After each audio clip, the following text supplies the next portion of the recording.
American Goddess. Everybody else that's in the building that have yet said, great rising. All right. There we go.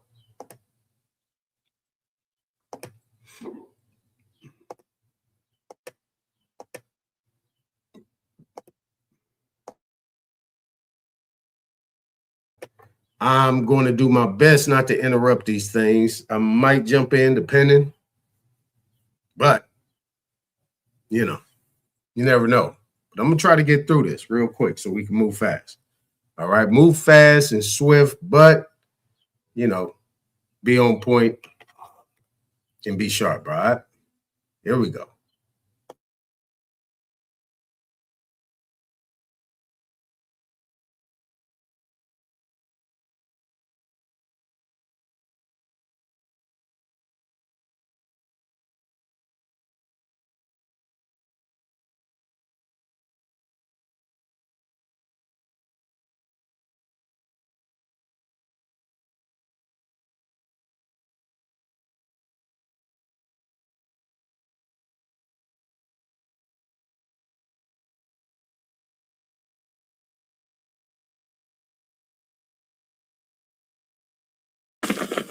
We had berries, not sugar money. We're losing recipes, and I'm going to find out if that's for a good reason. All Black History Month, I'm trying Black American recipes that we left behind. Today, it's blackberries and dumplings.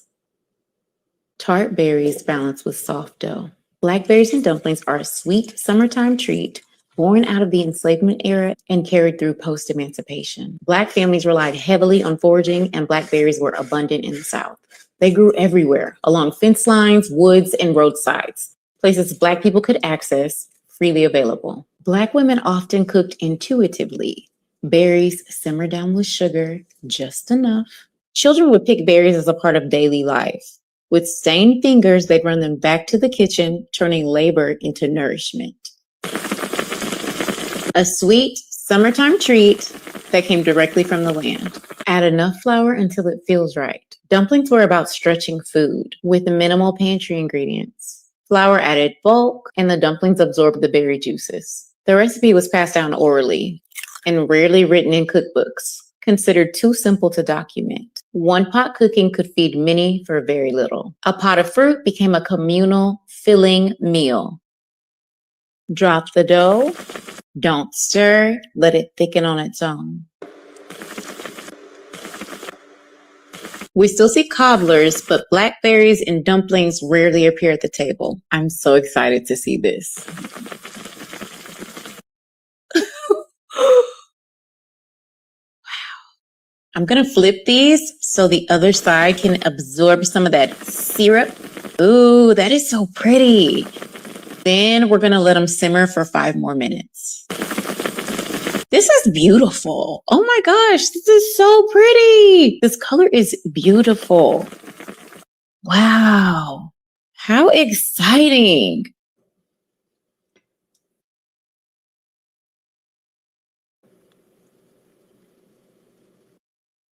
Let's taste it. I'm pretty confident in this recipe. I think it's gonna be good. This is like a no-brainer.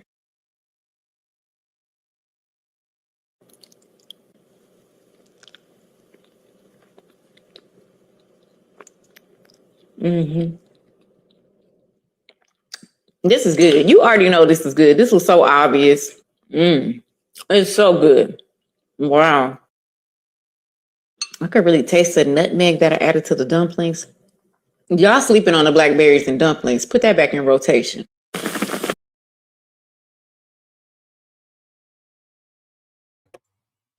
Now, disclaimer. I mean, everybody's pretty much trapped into the slave narrative. So give them a pass. Take it as it is. Don't be mad at her. You know what I mean? And I didn't have her up here because the way she looks. Blackberries. I got blackberries in the backyard. So that's pretty good, though. I mean, my mom makes dumplings, but she makes apple dumplings and stuff like that. But yeah, that's going to be a good one right there. You know, but at the end of the day, you know, slave narrative, it's going to be there. That has its place in time. Not now. I mean, like, we spend too much time trying to correct them. You know what I'm saying? But hey, got to give them some time. You know what I mean? You know, just say, bless their heart, bless their heart.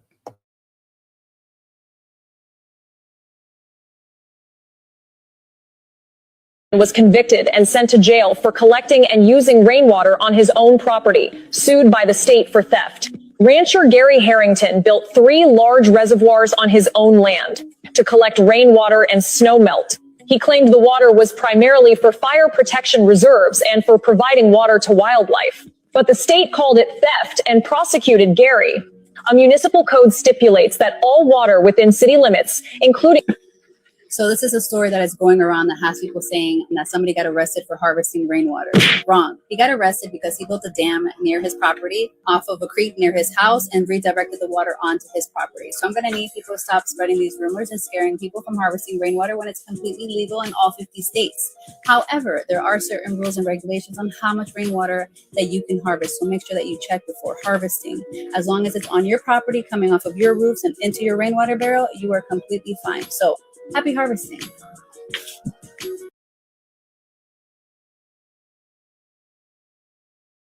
All right, I got to say something about this real quick. Harvesting is the key word here. Some of these words is just like using the word cannabis and all this. Some of these words fall under some legal type of issue.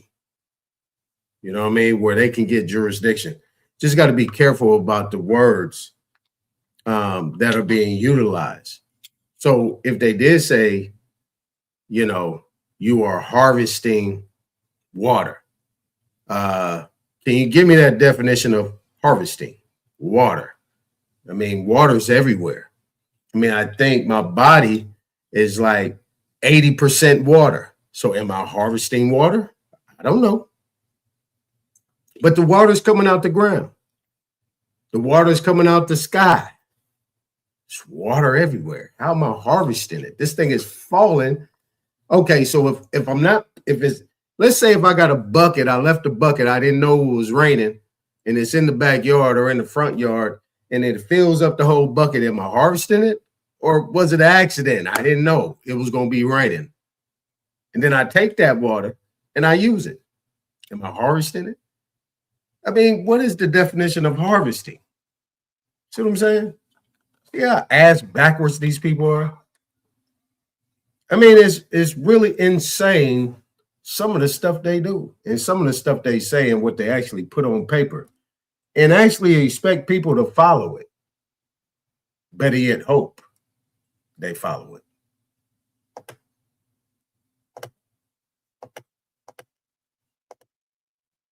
Stick with me.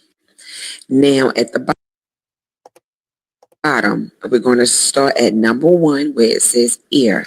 Now I want y'all to look and I want to see if y'all see what I'm seeing. A-E-I-O-U.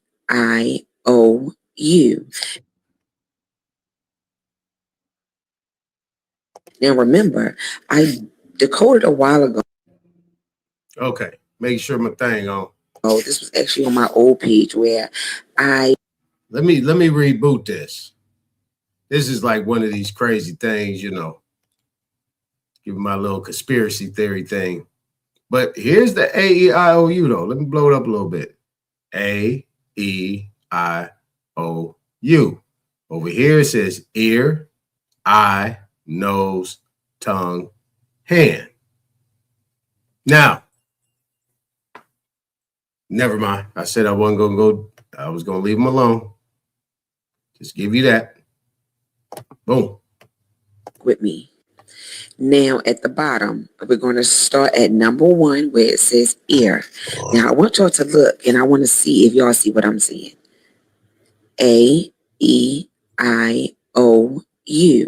Now remember, I decoded a while ago. This was actually on my old page where I found out that our vowels actually mean America, I owe you.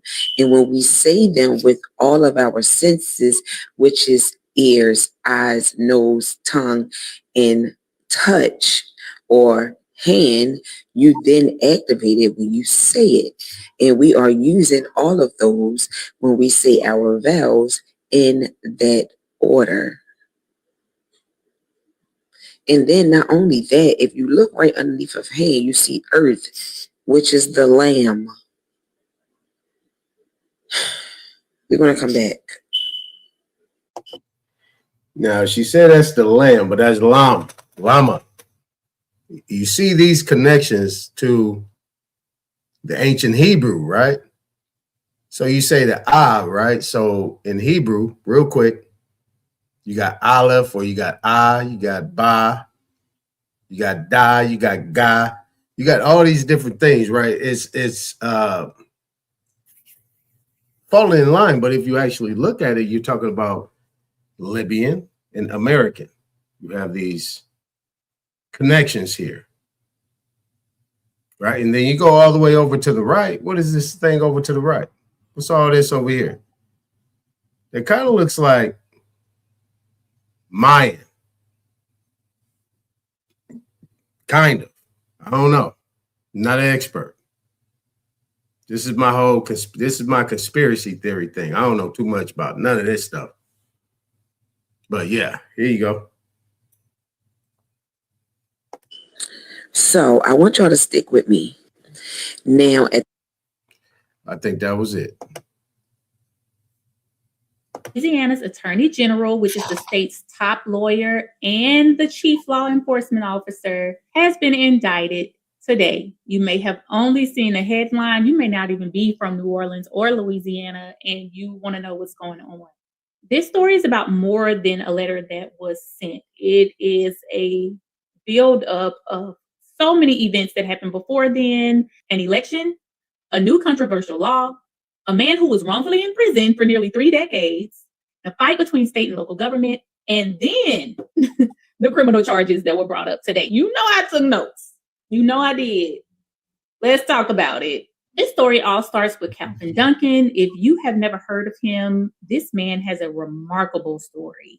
Calvin Duncan spent 28 years in prison after being convicted of murder, a conviction that he always said was wrong. While he was incarcerated, he taught himself the law, which means he learned the legal rules and court procedures without going to law school. He helped other inmates challenge their convictions.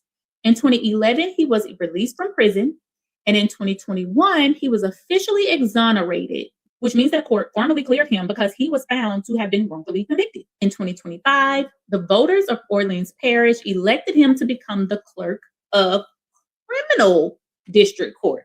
A clerk of court is an elected official that's responsible for maintaining court records, filing legal documents, collecting court fees, and handling many of the administrative duties that keep the court system running. Duncan was sworn into office, and he was expected to serve a 4-year term beginning this past May of 2026.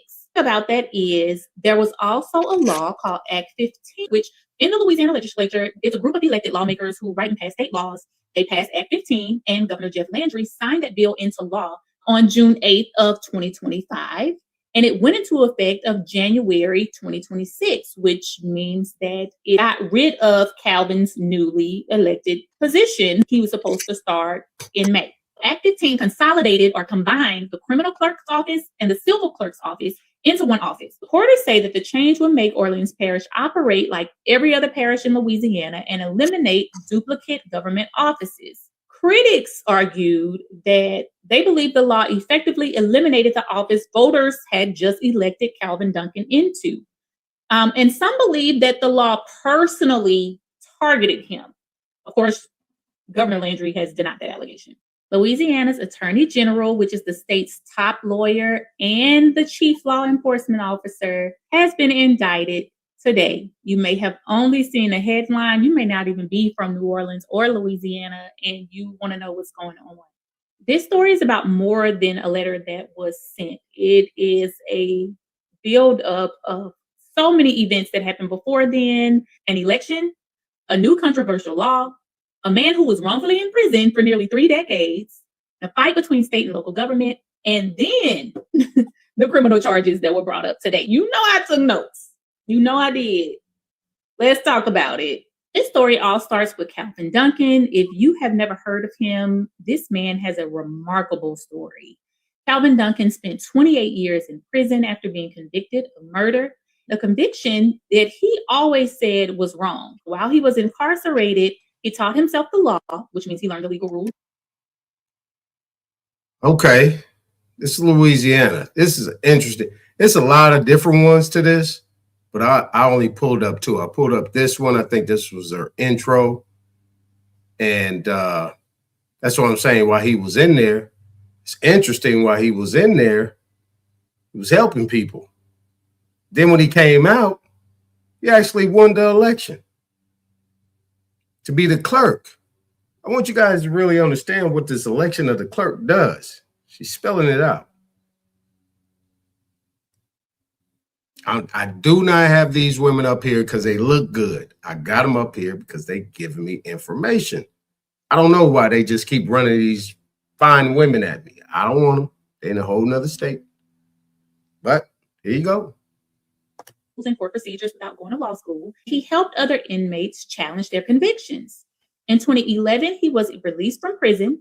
And in 2021, he was officially exonerated, which means that court formally cleared him because he was found to have been wrongfully convicted. In 2025, the voters of Orleans Parish elected him to become the clerk of criminal district court. A clerk of court is an elected official that's responsible for maintaining court records, filing legal documents, collecting court fees, and handling many of the administrative duties that keep the court system running. Duncan was sworn in. See what I'm saying? That's what a clerk does. Interesting that they will have him been locked up for almost 30 years, handle that situation. It's interesting. Let's move on. Let's go to the next one. It was supposed to be another step forward in Attorney General Liz Murrow's criminal case, but instead, every single Orleans criminal court judge stepped away. You know I took notes. Let's talk about it. If you have already watched my other videos about this case, then welcome back. And if you have not, then you need to go back because we've had several steps to get us from here with this man to here with this lady. Okay? This case got even more complicated. And let's start with what happened over the weekend, like into the week. So remember, the Louisiana Supreme Court is still keeping the case on hold or a stay, and also remanded this case. Here's why they did that. They did that so Murrow's attorneys could file legal motions before the case moves forward. And we talked about that as well. That's a motion to quash. And a motion to quash simply asks the judge to throw out the indictment before the case ever goes to trial. So remember, over the holiday weekend, the Supreme Court started questioning how this case was handled. Well, the people involved started responding. First was former Judge Lori White, who is the special prosecutor. She was appointed by Judge Leon Roche to investigate Murrow and present the case to a grand jury. And then the Supreme Court questioned whether White had a conflict of interest. So here is why. We finally got this breakdown. You know, we've been asking these questions. So first, there's Calvin Duncan, who, of course, is the catalyst to this story. It said that White represented him while he was fighting this conviction. But she says that she hasn't represented Duncan since 1998. Then the other concern was her being represented by Murrow's office presently, or currently was the word they were using, right? But she said, that's on Murrow. That's their girl business. That ain't got nothing to do with me. I like Lori, y'all. I'm sorry. I just do. You know, I'm not trying to pick favorites in this. Lori got it. It's something about Lori that I like. The breakdown of this was the Attorney General's office hired a private law firm to represent Lori in a civil case. Apparently, there was something recently filed about some appeals. They said it was as recent as last month, but it was not Attorney General Liz Murrow herself personally representing White. And so the Supreme Court says that that relationship could create or did create the appearance of a conflict of interest. Lori came out and said she dropped that law firm, and she also made it very clear by saying, I am not the story. The Attorney General is your headline. Also says that she actually tried to warn Murrow's office that there might be a conflict. And according to White, she says after the news of the grand jury investigation became public, she called the Attorney General's office to make them aware of a possible issue. But Murrow's attorneys disagree. They say that White's phone call revealed confidential grand jury information that should have remained secret, which confuses me because at first y'all said that they was doing everything in secrecy. And now you're saying that they was doing too much stuff and should have been kept secret. So I'm a little confused on that. I know y'all watching this. So if y'all could just clear that up for me, that would be so great. Thank you so much. Okay, so this says, let's blow this up. It says all 12 Orleans criminal court judges. So, you know, in Louisiana, they got an Orleans Parish or Orleans County. Criminal court judges recused, and recused means removed themselves from Louisiana Attorney General Liz Murrow.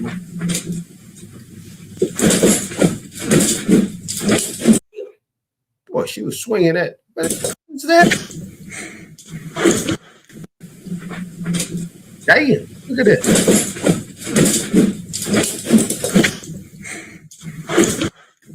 Man, I ain't not messing with her.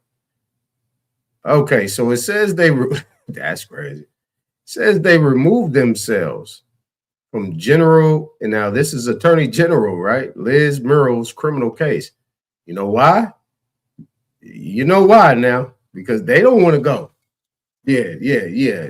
Prosecute me if you want to. Yeah, sit here. Now that's power right there. That means I got dirt on all of you, and you're not going to do nothing. You're not going to say anything, because if you incriminate me, you're incriminating yourself. Because all 12 of these judges, see, this is where people, you know, need to be in place. All right. Every judge that recused themselves, who are they? Let's check their background. How many cases were they on that she actually brought criminal cases on? Be an interesting thing. Just want to make sure I'm off mute. Yeah. All right. Keep it going. Most people don't know this, but this was the first fruit man ever planted. Before wheat, before grapes, before anything. Now, a lot of people say corn. A lot of people say corn, but fig, right? See, here we go. We had the blackberries. See, now you know it wasn't about the girl. You know what I'm saying? Because this guy, not interested. But he's talking about figs. He's got a fig tree in the back. I mean, actually, a few of them back there. It's called the fig. They dug up figs in the Jordan Valley over 11,000 years old. 1,000 years old. Where is the Jordan Valley? Hold on. Where is the Jordan Valley at? Hold on. Let's check this real quick. Jordan Valley.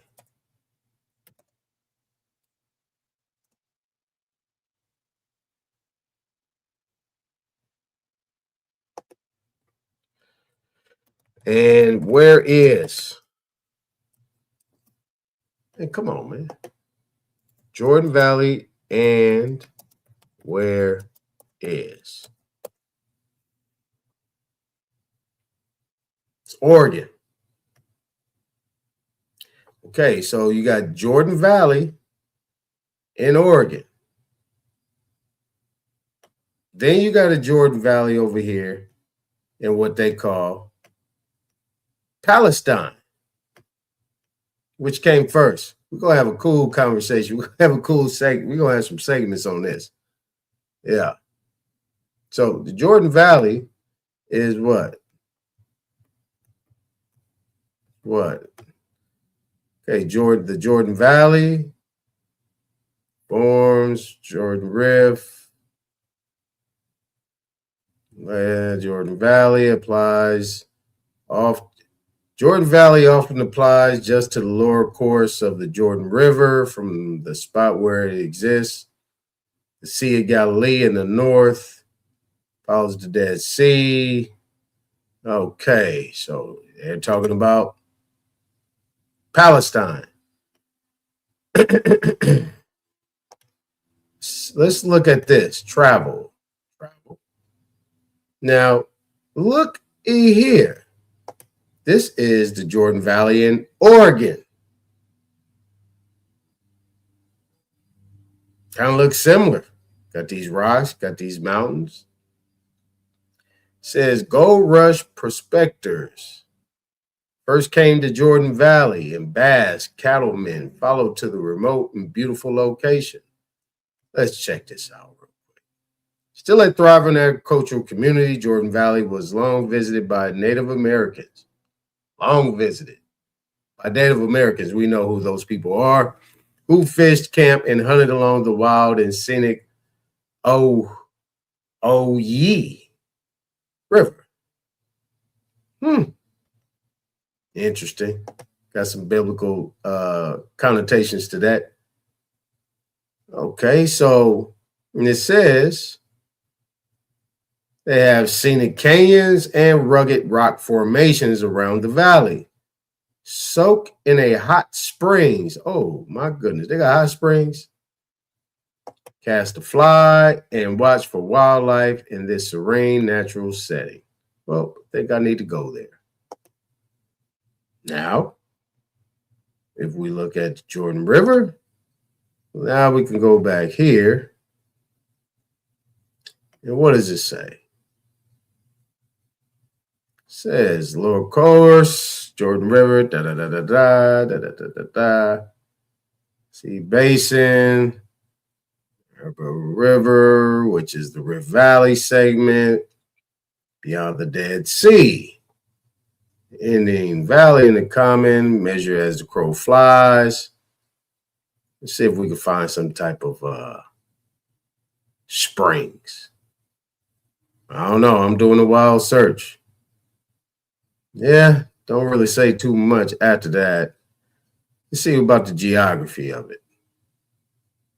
Sometime turn, Jordan. Let me see here. It doesn't really say too much. It says, see, several degrees warmer than adjacent areas around the agricultural line, fertile soils, and water supply.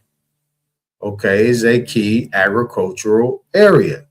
So we have that relations, agricultural. And then they get into that. All right, that's enough. Okay, so let's get back to it. Older than the first wheat. This fruit came before farming itself. And here's the strange part. A fig isn't really a fruit at all. It's a flower, one that blooms on the inside, sealed up where no one can see it. There was a reason the old world built their lives around this tree. It gave them 3 crops a year, food when nothing else would grow. A man could live off it. And it wasn't just filling. Inside that little flower is a load of the minerals a body runs short on. Magnesium for your muscle, potassium that keeps your blood pressure down, and your heart steady. The old folks soaked a few overnight and drank the water in the morning. Kept everything moving, kept a man regular, kept him going. The Greeks tied this fruit to strength and to fertility. They fed it to their athletes and handed it to newlyweds. Same fruit, both reasons. 11,000 years man has been planting this tree, the very first thing we ever chose to grow. There was a reason then, and it's still here now. Most people don't know this. Here's the reason why I did American history segment. Thank you. All right, let's keep it going. And remember, it's for the information. The Supreme It comes to me. I don't go looking for it. Court ruled to uphold the 14th Amendment and birthright citizenship. Why is this important? Because birthright citizenship versus baby follows the belly law, all right? That's 2 separate things. Baby follows the belly law is for the indigenous who had babies that were already here. That is baby follows the belly. The 14th Amendment came in after that. We're not trying to claim birthright citizenship because we've been here. We're trying to follow baby follows the belly, okay? So what you need to do is look at your birth certificate and see if both your parents' names are on there or just one. It doesn't matter as long as you can begin to track down your lineage. Look at your birth certificate. Say your mother's name is on there, okay? And then you're able to then get your mother's birth certificate. Either ask your mother directly or go get your mother's birth certificate because you have the proof that that is your mother. Then once you get your mother's birth certificate, it will have your grandparents' names on there.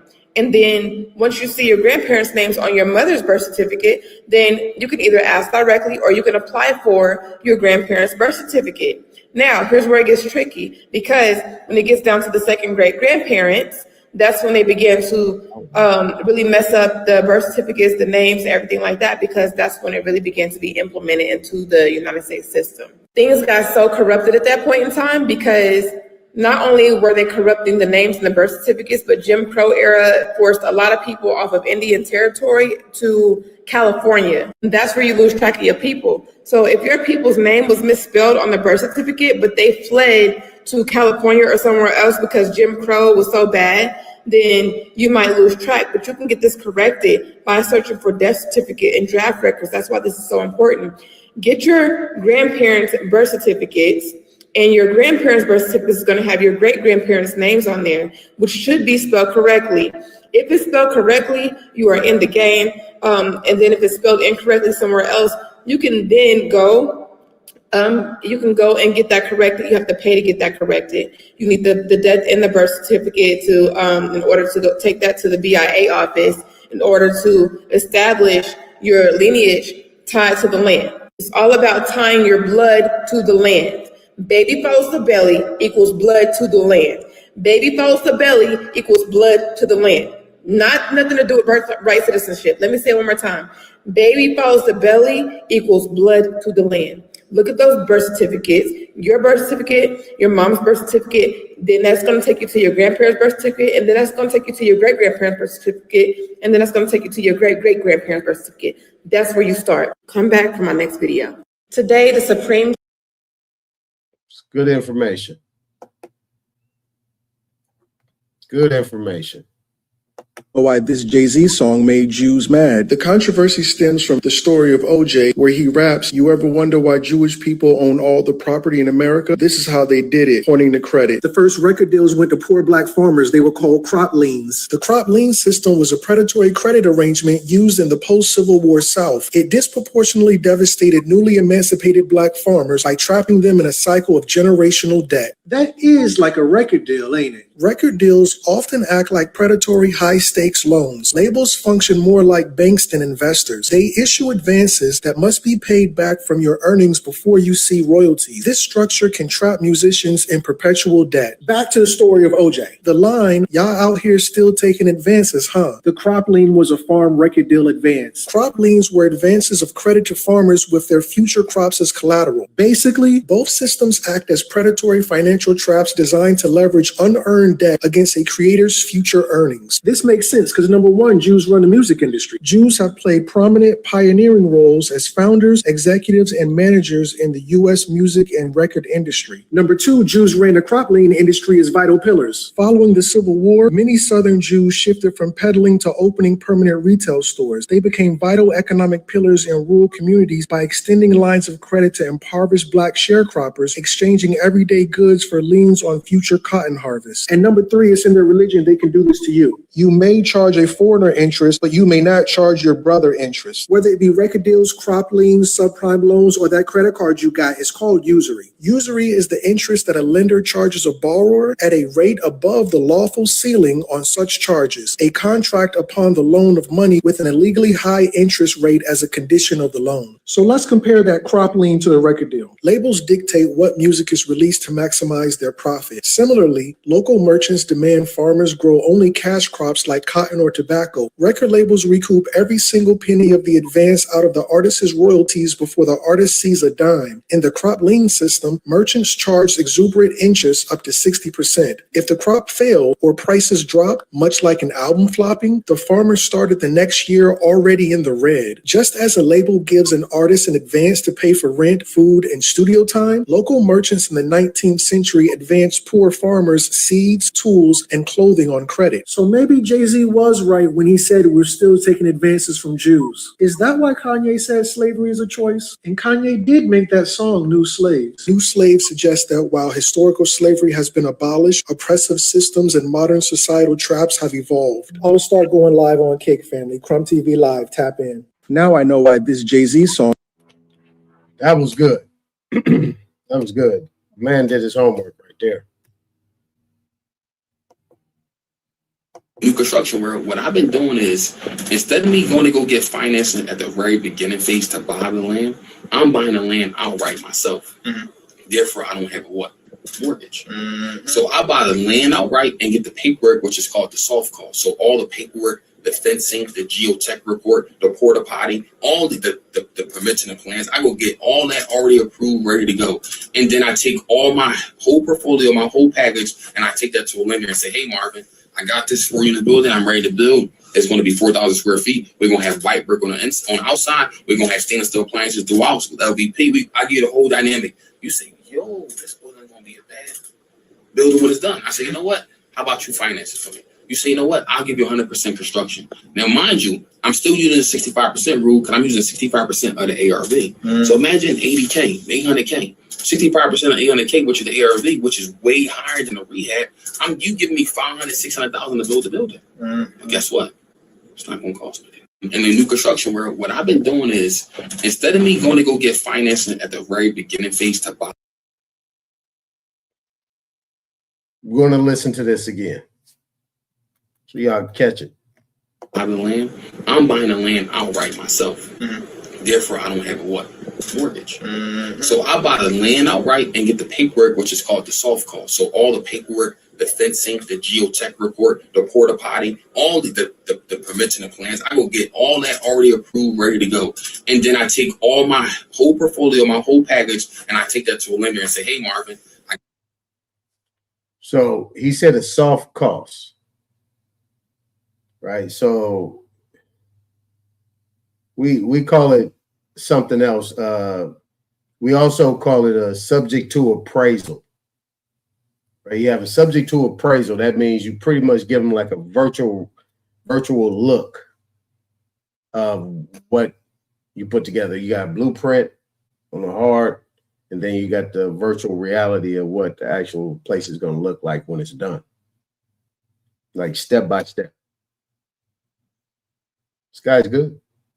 I got this 4-unit building. I'm ready to build. It's going to be 4,000 square feet. We're going to have white brick on the outside. We're going to have stainless steel appliances throughout. LVP. I give you the whole dynamic. You say, yo, this wasn't going to be a bad building when it's done. I say, you know what? How about you finance it for me? You say, you know what? I'll give you 100% construction. Now, mind you, I'm still using the 65% rule. He's using the 65% rule. All right. So the 65% rule is what they call loan to value. 65% deals with the loan to value. That means that he's using 65% of the entire value. So if it's $1, he's getting 65 cents of that from the value. So he still got equity. So he still got 35 cents in equity. We just dealing with it in dollars and cents, not the big numbers. All right. I'm using 65% of the ARV.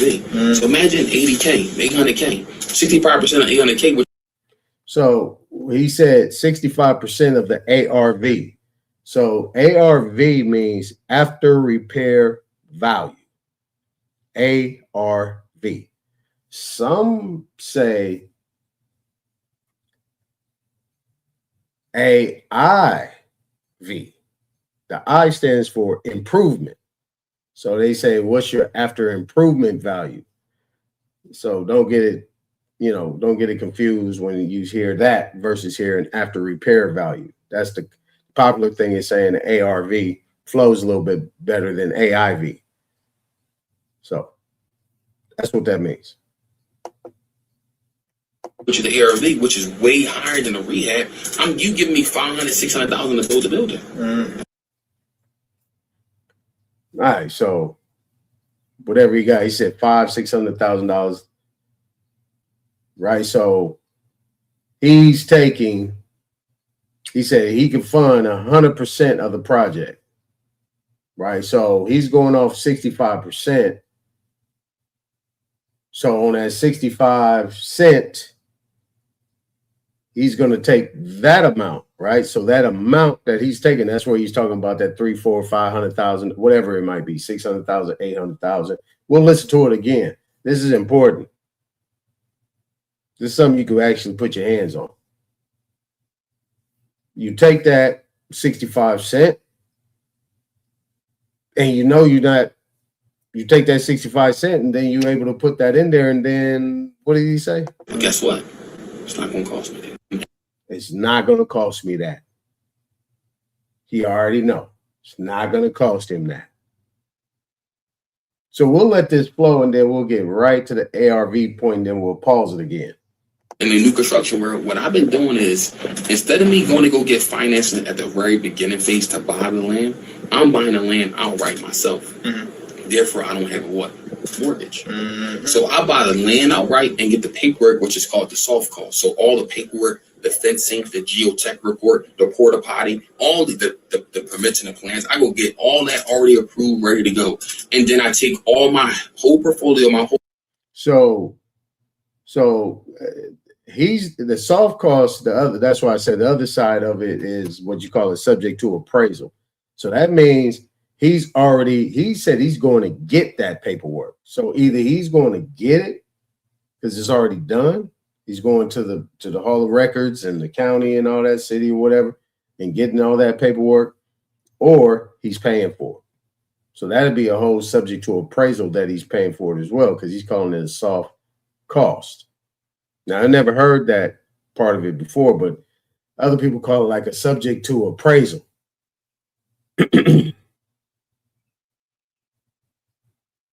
All right.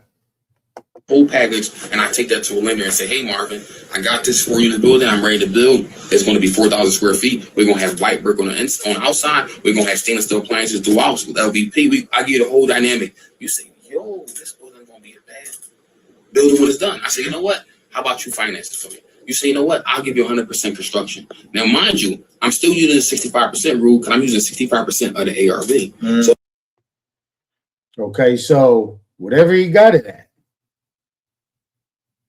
Right. So when you get into these projects, they never lend off the market value or what the as is value. Once you get all your paperwork together, like he said, you got everything together and you know what the fair market value is going to be. And when you say fair market, that's just what the public does. That's based on all the taxation and what everything else is going for, versus what the actual value will be in the county. The county has land value and improvement value. They already have that set. But then you have market value. And the market value changes based on where people are selling. And then you have your interest rates going on, and you know how that deals with the Fed. What the Fed is doing, okay? What they talking about, and that all links to the market. But nevertheless, so let's just say he got it at, we talking from dollars and cents. So let's say you got to put $1, and then you can add the zeros on to it, right? And the after repair value is $5. So that means he got $4 in it already. So it's $5 after all repairs, whatever, is worth $5. So he'll take 65. He's going to borrow 65% of that. You see what I'm saying? He's not borrowing 65 cents of the dollar. He's borrowing 65 cents of the $5. So he gets 65% of that $5, and he put that 65 cents or whatever he do into what he want to do in building that project. Whatever he does at that time, that's his. You see what I'm saying? So just wanted to give you that. Imagine 80K, 800K, 65% of 800K, which is the ARV, which is way higher than the rehab. You giving me 500, 600,000 to build the building. Mm-hmm. But guess what? It's not going to cost me. And then it's not going to cost you that.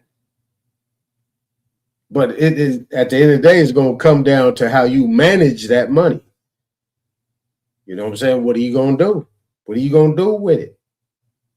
I'm not going to tell you what you're going to do with it. What are you going to do with it? Are you going to invest it? Or are you going to go buy?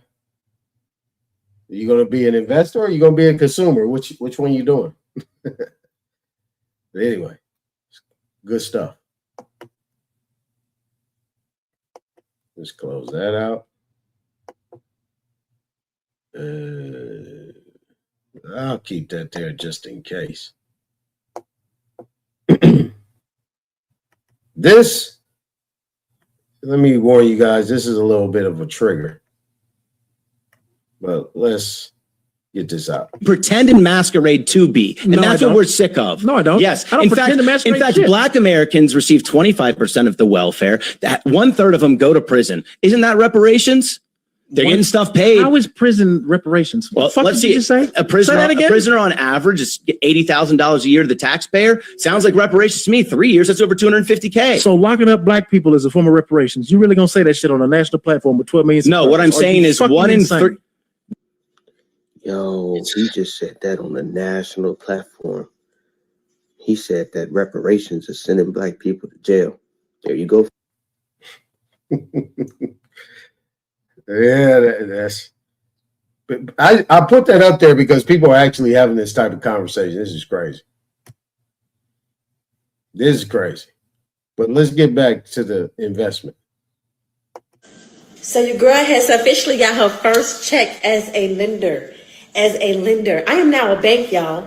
And I don't have a fucking bank. I legally am a bank now. I literally collect mortgage payments. And it's because I bought something called performing notes. And I figured this all out by myself because on the journey to have a $1 million real estate portfolio, because I done made over $500,000 in digital products. I'm like, I don't want this fast money no more. I literally want real estate. So I figured out all of the stuff that creates like raindrops in a bucket. So meaning I didn't look for none of the get rich type stuff when it came to real estate. I said, I'm 28 years old. By the time I'm 32, I want to be worth $5 million. So I put together a plan and I found performing notes, which means like I'm Wells Fargo. I basically bought a loan and now the person who actually owns the loan, which is the land, he pays me a check every month in, which is interest, and then it's the cost of the actual land. If he stops paying, I get the land. But if he keeps paying, I just keep getting money each month. But listen, y'all, I teach y'all about this in my group. I also teach y'all how to invest in properties for under $100 because I have over 60 properties now. And I invested probably like $150 on each property, but I really co-own them. So I can go to them. I am an owner. And you guys can do this. This stuff is really easy. And I want y'all to start your $1 million portfolio with me. So your girl has officially got her first. Okay. Now, congratulations to her, but you gotta really go slow on this. The first thing she says, she's buying performing notes. She's buying performing notes. Let me make sure. Yeah, I'm off mute. Everybody, I know your business. What's going on? Let me look at everybody real quick. Who here? Who showed up? Who didn't? All right, not too many people still in the chat, but people listening. But she said performing notes, right? She buying performing notes. That means she goes to these real estate investment seminars and, she wasn't paid and, she put a lot of money. She invested in herself. That's number one. That's why she's winning.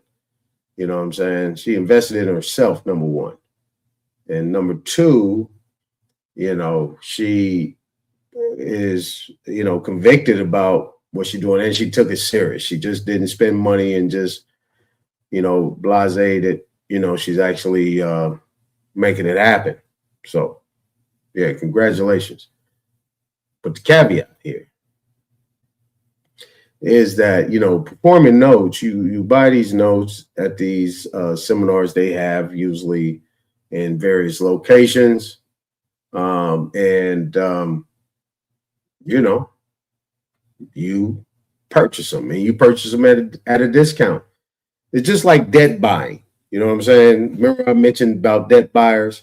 That's pretty much what she is. She's a debt buyer. Now, I know she's saying she's like becoming the bank type deal, but she's not. She's a debt buyer.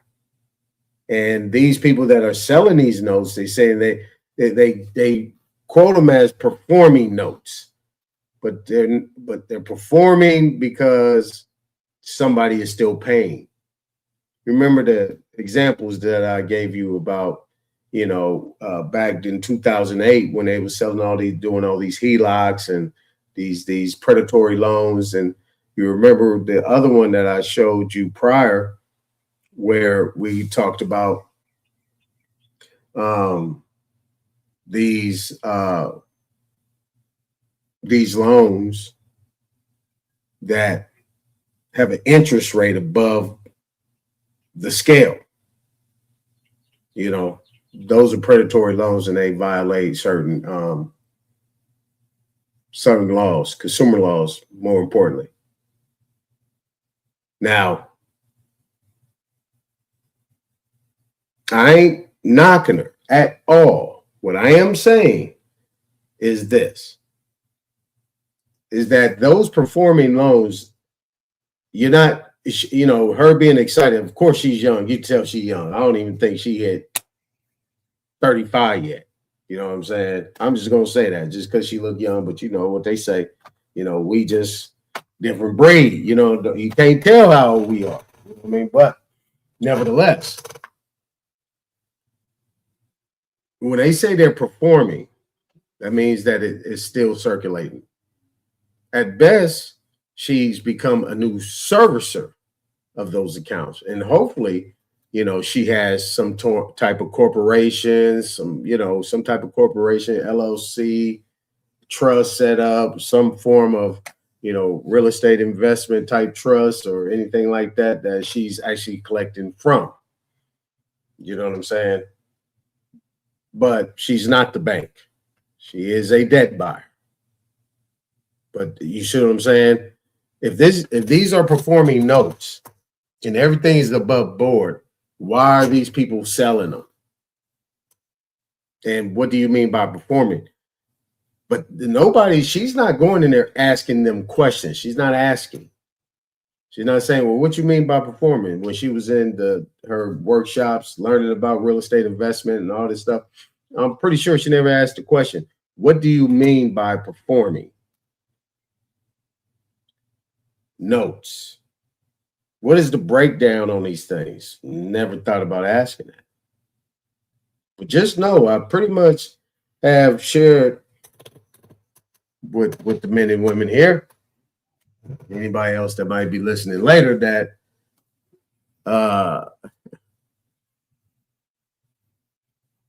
you're not the lender. You're not the creditor. You bought a note. And really, you bought debt. More importantly, you bought bad debt. More importantly, you bought what they would consider to be contraband. Did you get the full lineup of everything? Did you get the full accounting? And, she paid it at a discount, which is good. It's a way to do that. And then she said after that if they don't pay, then she gets the land.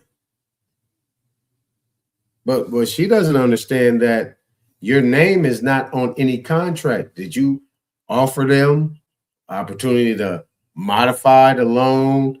Or did you give them an opportunity to refinance so you could be in first position? Because you're not in first position at all. All you did was all you are is an assignee.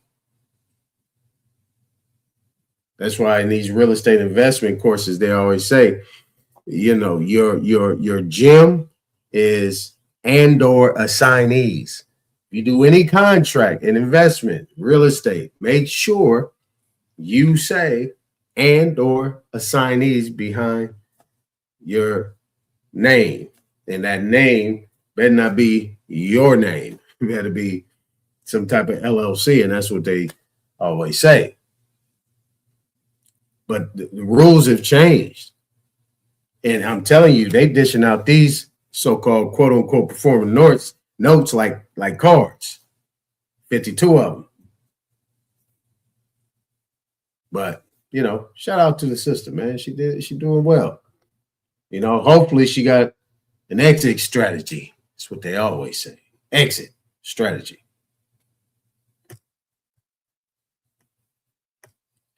Wait a minute. Wait a minute. All right.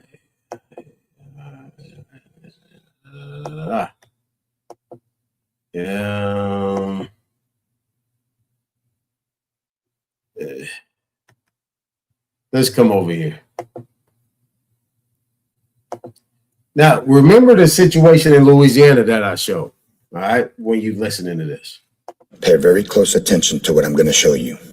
When you break one of their laws, this is what you're in violation of: interstate commerce, trade. Drop down the Commerce Clause, constitutional law. Article 1, Section 8, Clause 3, which gives Congress the exclusive power to regulate commerce. You're being dragged into a commerce court, commercia belli, commerce of war, commercial activity exceptions. Pay attention. An exemption from the rule of sovereign immunity, permitting a claim against a foreign state, okay, to be adjudicated in the courts. Up here, pay attention. UCC sale of collateral by secured party must be done in a commercially reasonable manner.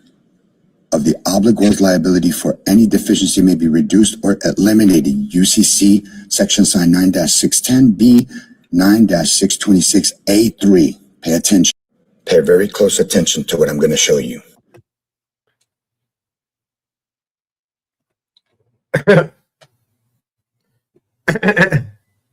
Now, remember in Louisiana, this dude he did 28, almost 30 years, right? Think about that. Think about, you know what I'm saying, my cousin. Think about your relatives. Think about people that you know that's doing time. Think people that you know that got family that's doing, that's doing time, like real time.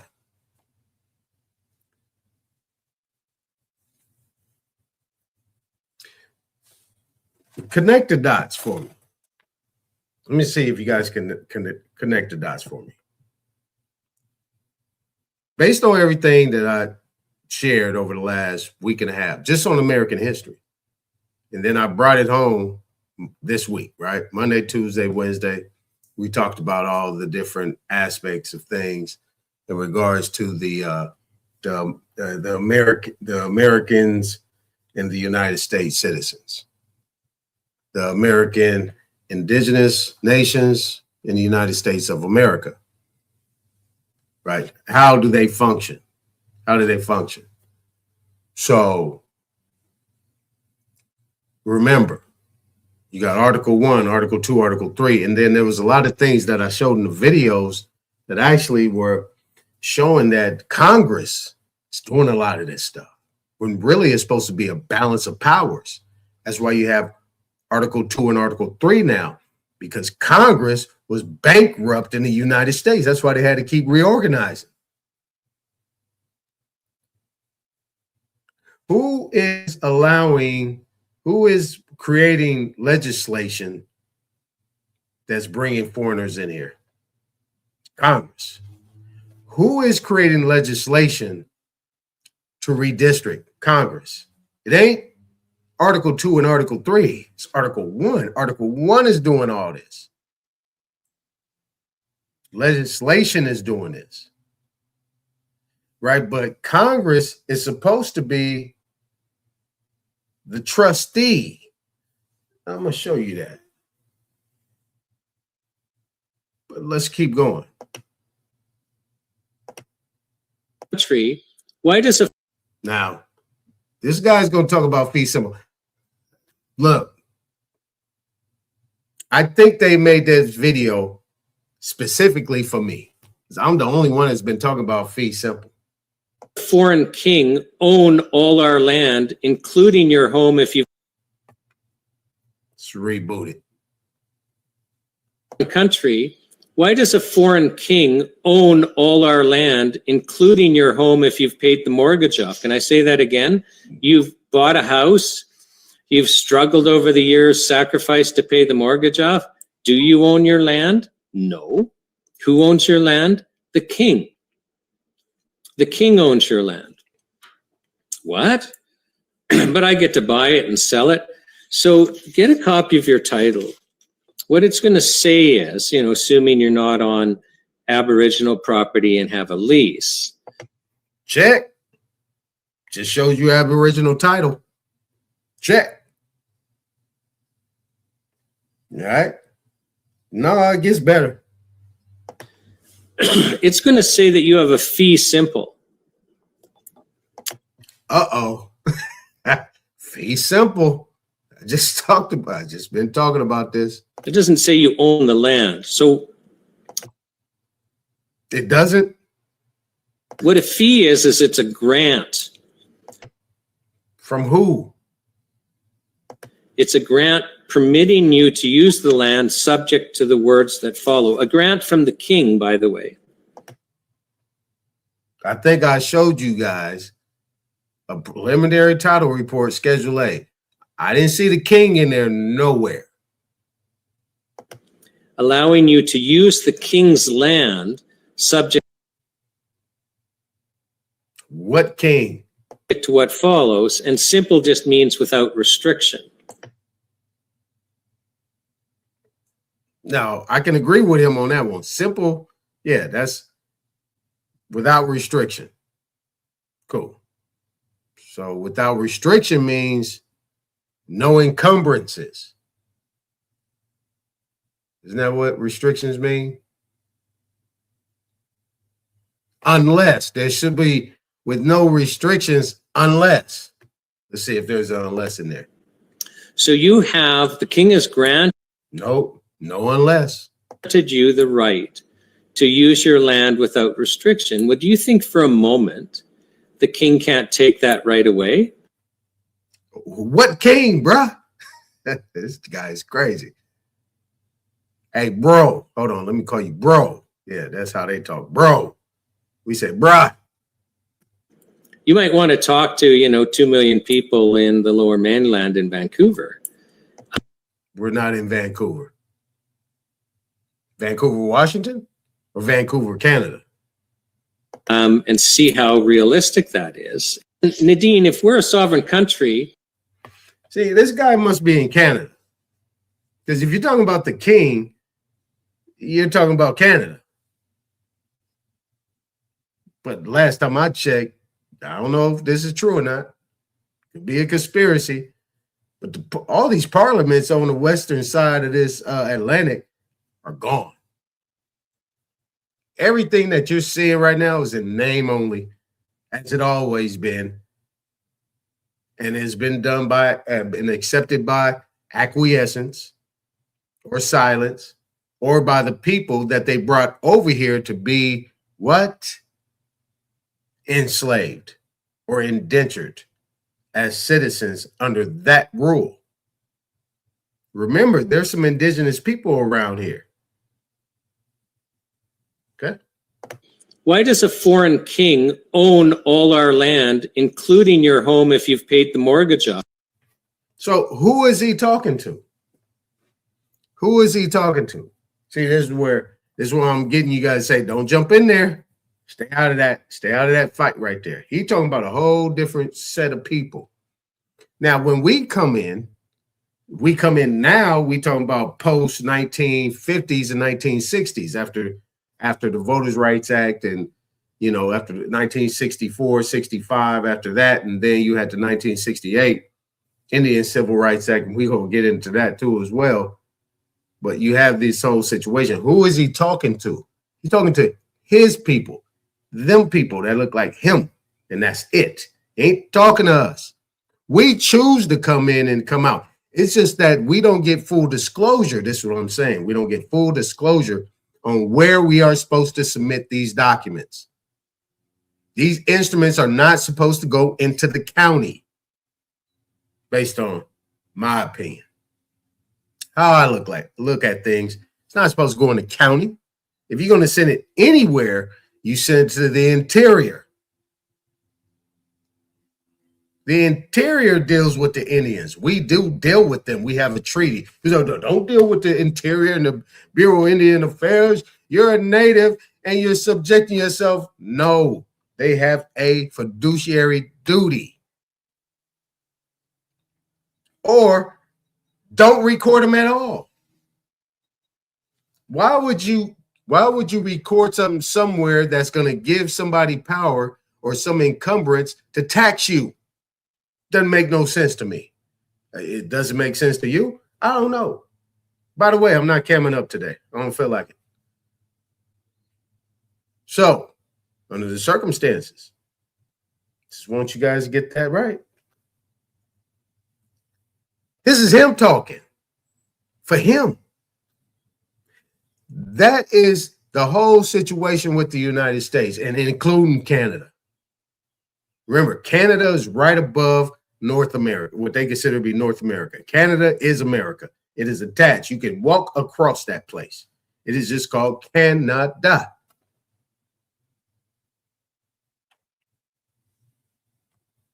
But people don't understand the language, so I don't want to get too deep into that word, Canada. Let's hear him again, uninterrupted. Let me reboot it one more time so you guys can hear this correctly. I know you guys haven't heard it like this before, but I want you to really get a clear idea. See, they don't even let me rewind this thing, man. Can I rewind it? I can't. All right. We're a sovereign country. Why does a foreign king own all our land? And you're not a sovereign country. This is what I'm saying. And I'm going to get into these definitions. I'm not going to get into these definitions of country, colony, and all this stuff. I'm not going to get into it now, but I will get into it soon. If you're a sovereign country, why does the king own all our land? Meaning your land. Because you have no land.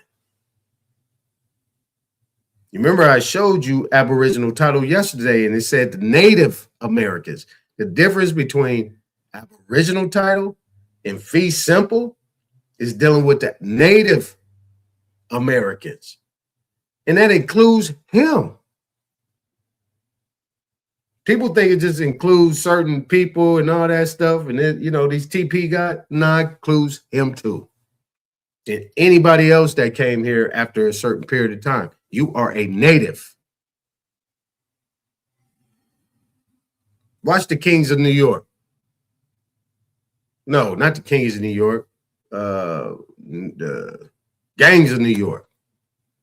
Kings of New York, that's the comedy guys. Gangs of New York. There were natives then. So, including your home if you've paid the mortgage off. Can I say that again? You've bought a house, you've struggled over the years, sacrificed to pay the mortgage off. Do you own your land? No. Who owns your land? The king. The king owns your land. What? But I get to buy it and sell it. So get a copy of your title. What it's going to say is, you know, assuming you're not on Aboriginal property and have a lease, it's going to say that you have a fee simple. You see, he had the cough there. He said, unless you own Aboriginal title and you have a lease. You caught that? Aboriginal title, you have a lease. So they all have leases. Need to say no more on that one. See, this is what he don't understand. It's like if the king, who is the king? What king are you talking about?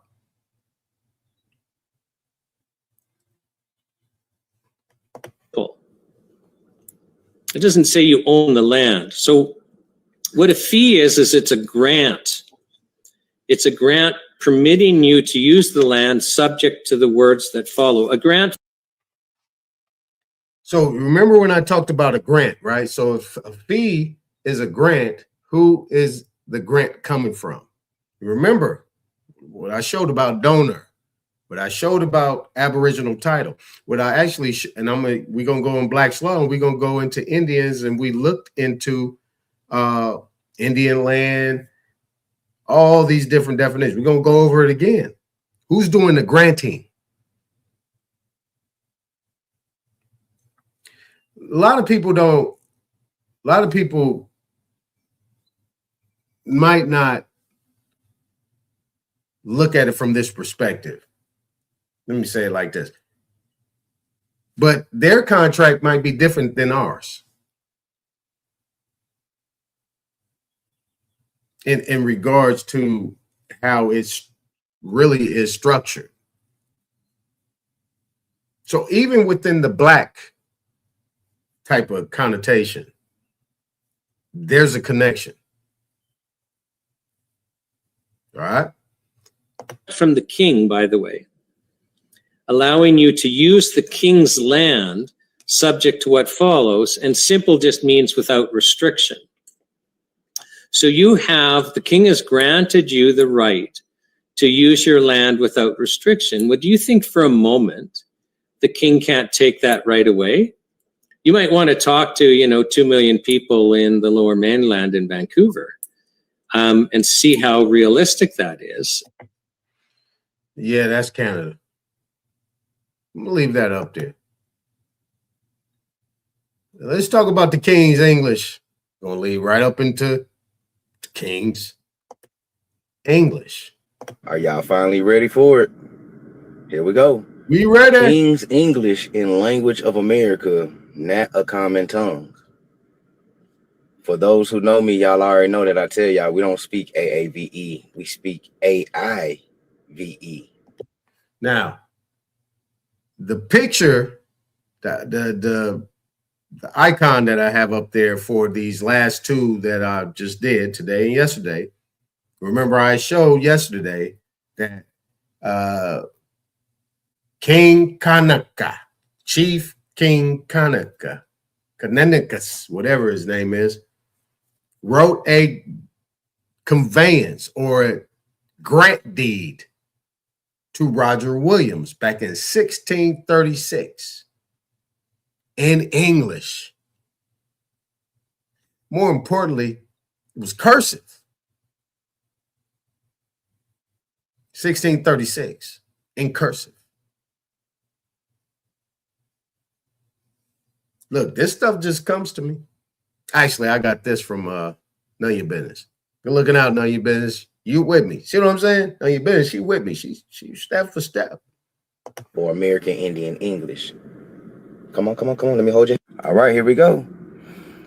Right. The Algonquin language extended from the Mississippi River to the eastern shores of North America. The tribes in Maine were called Abenakis, or more properly, Wabanaki, people of the Saradra or the Aradra Borealis. Their language was a dialect of Algonquin. The language of each tribe was, to a certain extent, dialect through they could understand each other without an interpreter. Listen.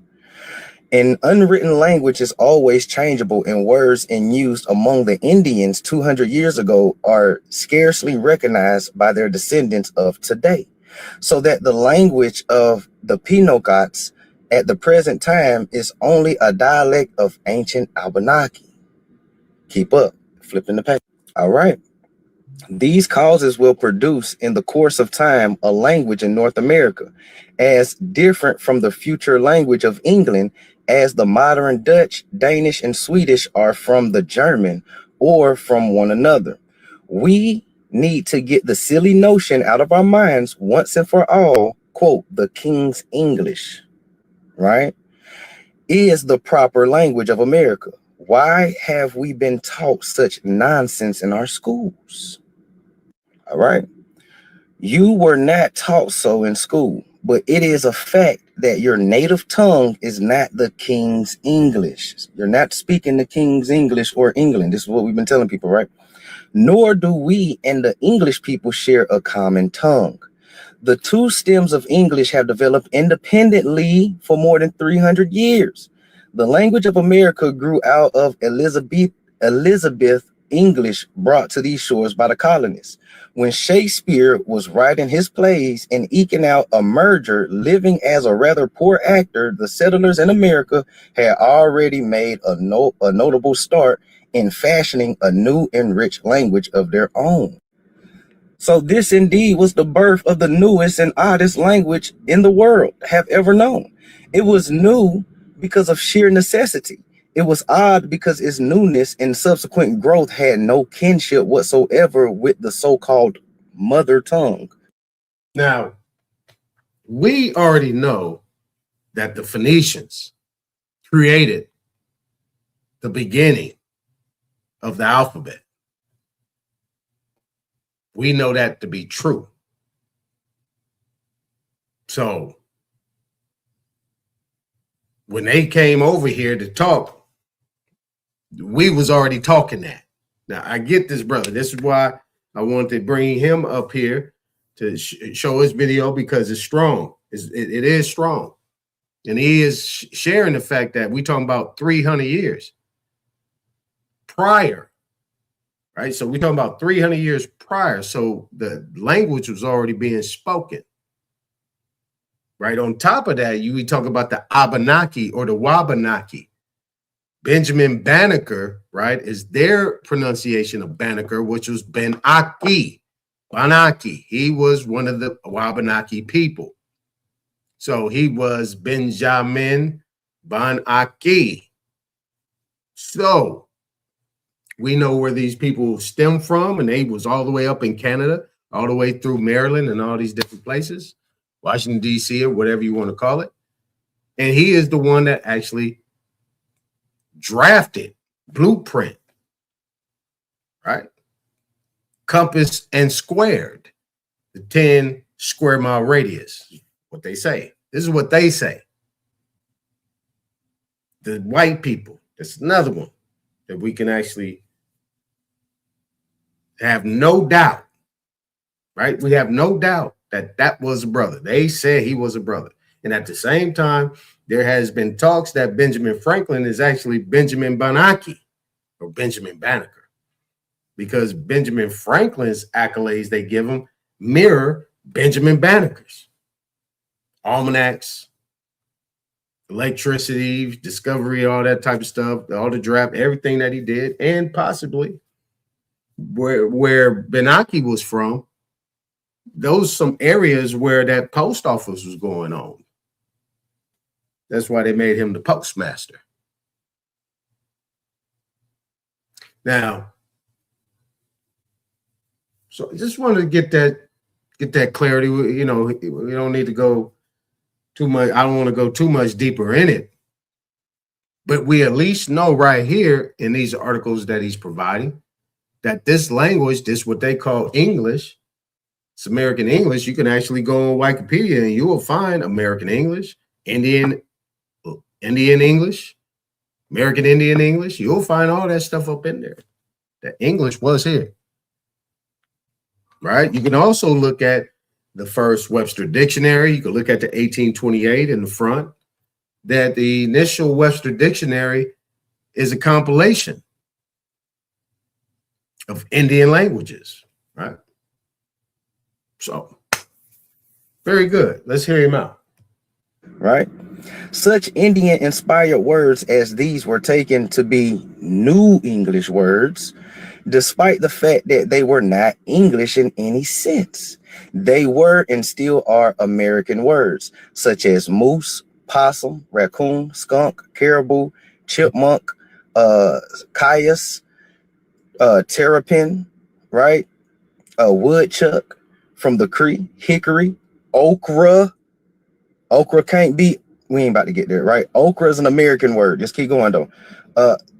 Squash, pawpaw, pecan or pecan, hooch or hoochie, right?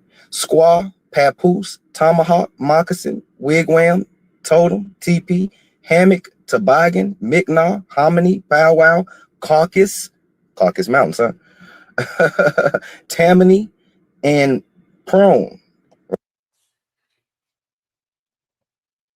Is he cooking or is he cooking? Is he cooking? He's cooking. Right? And there's a lot of other words, such as when you get to the South American Indian words, such as those enter our language from South American or American Spanish, like puma, coyote, mesquite, tobacco, corn, and etc. Let's keep going. We did not learn in school that thousands of American words, as these are not English at all, except as the English have borrowed the words from us. So has the French, such as Perry, Portage, Bayou, Dime, Carryall, Creole, or Creole, right? Buccaneer, Scent, Butter, Buru, Gopher, Cajun, Jambalaya, Mardi Gras, Coupe, Lingerie, Shanty, Koch, Plume, Rapids, Shoot, Levy, Chowder. And look, that B-U-E-T right here, B-U-T-T-E, that's Butte. We have a Butte County in Northern California. Butte County. It's where Aaron Rodgers is from. Played football, Butte County. It's where the buffalo roam out there. And etc. These were just a couple of examples of the French borrowing words from the America. The Germans as well too. Words such as beer, garden, kindergarten, pretzel, wiener, dollar, yodel, noodle, hamburger, loafer, bum, dumb. Come on, man. You kill it, man. Stop it, man. You're killing me right. Wait a minute. Wait a minute. I ain't know some of it, but not this. You killing me, man. That man doing his thing. Look, Mardi Gras, Jambalaya. Man, I'm about to read some. Man, this dude is off the chain. Beer? Your country's people call it burr. Hey, that burr. Got some burr. Yodel. Noodle. Man, y'all tripping. Wait a minute. Bum, dumb. Well, all right, let him get it. He boy cooking. Sauerkraut, drunk. These are the words that the Germans borrowed. And this is just a few words and examples, right? And y'all can keep worrying. Y'all can keep reading. The average American doesn't know that such terms as these have no connection whatsoever to the English language. Part 2 later on. Dang. Hey, man, look, y'all have a good day, man. I think I've done enough. I don't need to do any more. I think we should stop right there. Man, how about that? Man, that's going to be a part of, look, I told you I'm gathering videos, and we are going to have these videos constantly. That is not going nowhere. That is the staple right there. That's going to be added to the crew. That's added to the crew. At the everyday crew. That's what we're doing. That's what we're doing right there. That's what we're doing right there. All right. All right. So, I thought this was, where am I at with this? Come on, hour 45. All right. That's it. That's it right there. I'm on an hour 45. So I said I wasn't going to interrupt, but I had to interrupt on some of them. So yeah, that was good. Hopefully you guys got some good information on some of that good business. So how about we do this? Going to take a quick, I say about a minute break. Let me recalibrate and let me recalibrate, and we are about to get into some other things. Let me see who's here. Heartfelt Center, what up, J-Dub? Everybody up in the building, All right, y'all. All right, quick break.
All right. Yeah, that's some cool. Hey, old dude did that, Old dude did that. Yeah, he got some skills. He did that. Yeah, that's smooth right there. All right, so let's get the screen back up. All right, let's get the screen back up. We're gonna get into the presentation. Yeah, it's tight. Where I want to start? Where do I want to start? Where do I want to start? Dang.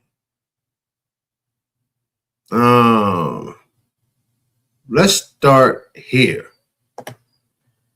All right, we're gonna start with where you go.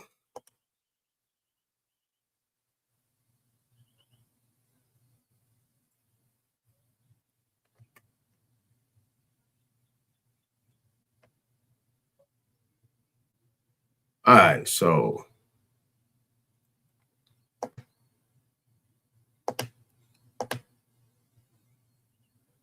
start with the 1968 Civil Rights Act. I'm gonna get this out the way because then we're gonna get into the business aspect of it, banks and banking. You guys gonna learn about banking after I'm done with you. All right, so look. There we go. Come on, man. All right, so look. This is this 1968 Civil Rights Act.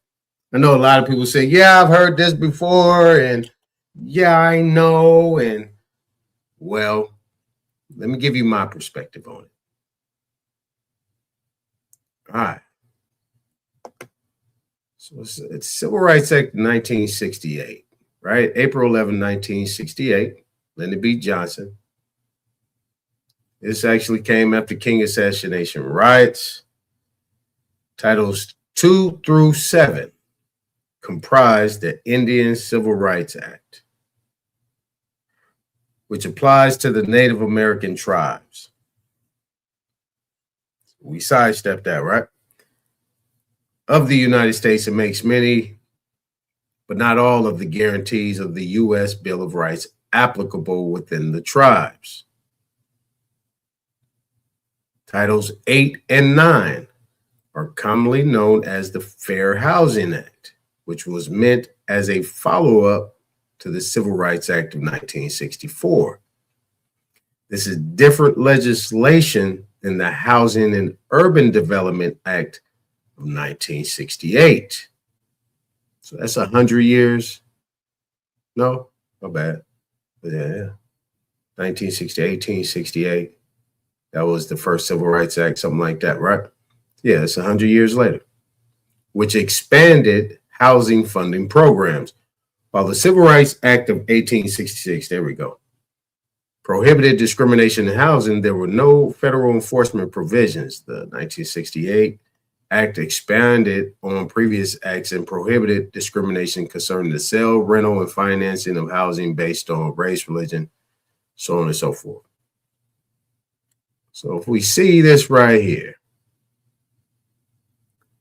race, religion, national origin, and since 1974, sex. Since 1988, the Act protects, and this is 20 years after that, so that's 20 years after 1968, the Act protects people with disabilities and families with children. All right, let's come down here. Title 10, commonly known as the Anti-Riot Act, makes it a felony to travel in interstate commerce. Remember we was talking about interstate commerce, right? I like how a plan come together, right? You know, like Hannibal in the 18. I love it when a plan comes together. Show the video on interstate commerce. In interstate commerce, we're dealing with Article 1, right? So makes it a felony to travel in interstate commerce. Remember the guy said in the video, he said, if you get into any type of crime, they really charge you with interstate commerce, especially on the federal side. You're charging with interstate commerce. Regardless of what you're doing, coming into federal court, you are going to get charged with interstate commerce. With the intent to incite promote, encourage, participate in, and carry on a riot. That provision has been criticized for equating organized political protest with organized violence. Now, let's come over here. It says right here, Civil Rights Act of 1968, long title, an act to prescribe penalties for certain acts of violence or intimidation and for other purposes. That's the long title. An act to prescribe penalties for certain acts of violence or intimidation and for other purposes.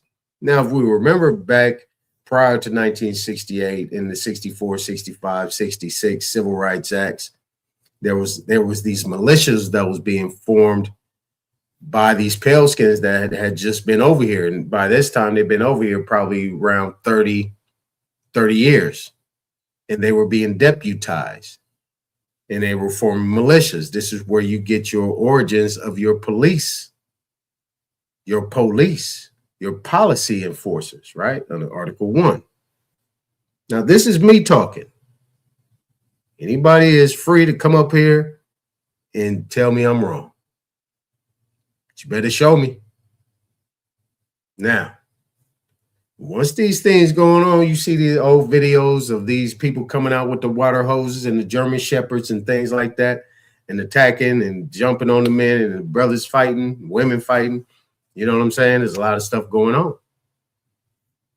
For what? What jurisdiction did they have? This is where militias were formed. If you look at some of these constitutions in some of these Midwest Southern states, you will see the word militia in there. More importantly, one example is Georgia. Get Georgia's constitution. All right. Now, nicknames. Well, let me come back and say something else about this long title. When the federal government comes in, they did their when the federal army comes in, not the federal army, I'm sorry. Once the United States of America Army comes in to a state, that means that Article 2 has taken over the executive branch. That's the military. If you have an Article 2 court, you are in a military tribunal, and you are subject to them laws. You don't have to be in the military to do that. So that means that the state, if they're getting federally funded and they're discriminating 42 USC 2000D, amongst other things, the Army coming in. And if the president comes in as the commander-in-chief, he's no longer the president. He's now the commander-in-chief, and he's going to send that military up in there. That's why the military is coming up there and make sure that girl made it to school. Can any white boy say or white woman say that they have any evidence or history that could show where the Army came in to protect them?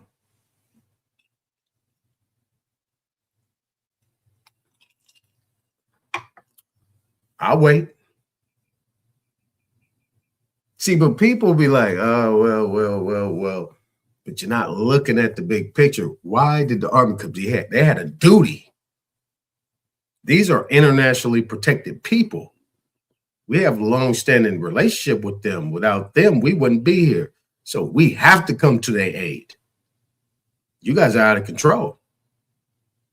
But see, this is the one thing that Trump was actually saying. He's like, yeah, man, y'all got a duty over here. Y'all allowing all this stuff to go on. You allowing all these immigrants and all these foreigners to come up here and create all this havoc.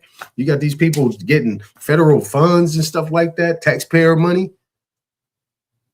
And they coming up here and being a nuisance to the actual American people. That's what it means. All right. Now it says nicknames. Here are the nicknames. Indian, Civil Rights Act. Indian, Bill of Rights. Indian, Bill of Rights.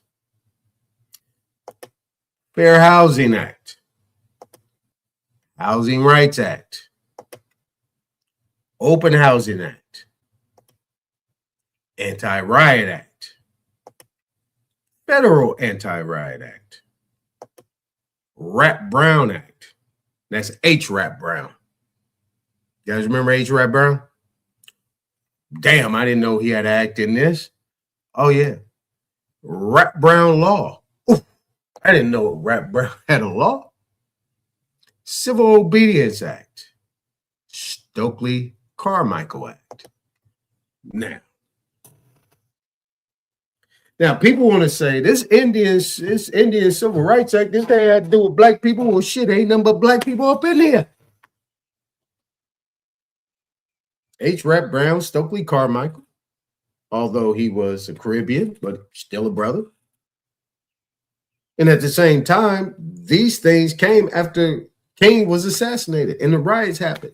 Even prior to that, 66, 65, and 64. The people that was on the damn lines, walking in them streets, protesting like some crazy mad men and women was brothers and sisters. Or what people like to call Negro, black, colored at that time. I don't see any what people consider to be a Siberian Native American. I don't see it. More importantly, Native American did not exist until after Jesse Jackson brought in African American. I can actually show you a 1988 Webster Dictionary with the blue cover. This is the first time you're going to find Native American in that Webster Dictionary. And then when you read that definition, it's actually going to say it's dealing with the Aboriginal American indigenous people. It still came that name in there, but it's still dealing with the indigenous people as the definition is defined in the 1828 Webster Dictionary. See, y'all flying blind. Don't fly blind. You have to give it some context. All right. Now, if we're dealing with all this, say what all this means. Protection. You brought in a whole new wave of people, and then Article 1 took over, right? We go back to the 1924 Indian Citizenship Act. You had the 1924, the Indian something Act, and then you also had something else going on in 1924 as well. So there was a lot of changes that was being taken place at that time. Then in 1930s, 1918 to the 1930s, you had a whole changing of the government, right? There was some changes that was made. There was bankruptcies done. There was banks that was being drained. There was a lot of stuff happening at that time. You see? And the only time they happen is when they was able to get these acts in for Congress to get some form of jurisdiction. So that way Article 2 and Article 3 couldn't really get in the way. But this is where I talk about writ of prohibition and the writ of mandamus, right? That deals with any intersecting or conflict of any Article 1 legislation that conflicts with the Constitution. Okay? So we on the same page with that. The more I repeat, this is what I was told. The more you repeat it, you come back to it, then it'll sink in. So it's not being repetitive in that sense. Is actually not, it's just making sure that we connect the dots. All right. So now we're here. This is what we got. For those that like to say the Indians ain't the Indians, and this Indian name is this, and it's been given here, and it's been given there, and so on and so on. I think the last few videos that I made, I think I pretty much nailed that home. We had the young brother bring up these indigenous words that people think came from English, and we wasn't doing nothing but woo, woo, woo, woo. So we straight on that, all right? Now, let's come over here to the PDF. Here's the PDF. This PDF right here. This is the section, right? This is the actual section. Where we at here? What is that? Trying to get the actual, well, it's not giving me the number on it. Let me bring this down.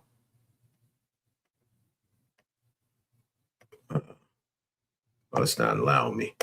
All right, so let's work it from there. So this is section 1301 to 1304, right? This is where the Indian Civil Rights Act of 1968, as amended, 25 USC subsection 1301 to 1304. This is how it starts. For purpose of this chapter, the term, now think about it as prescribed, right? With power, authority, autonomy. The creditor, the lender, the payer. King, right? Remember we looked at the king, there's kingdoms here. All right. So, number one, Indian tribe means any tribe, band, or other group of Indians subject to the jurisdiction of the United States and recognized as possessing powers of self-government. Now, subject to the jurisdiction of the United States. Now people say, well, there you go. You already lost. You already lost. You're subject to the jurisdiction of the United States. Indian tribe. Indian tribe. Subject to the jurisdiction of the United States. But remember, that this Indian Civil Rights Act of 1968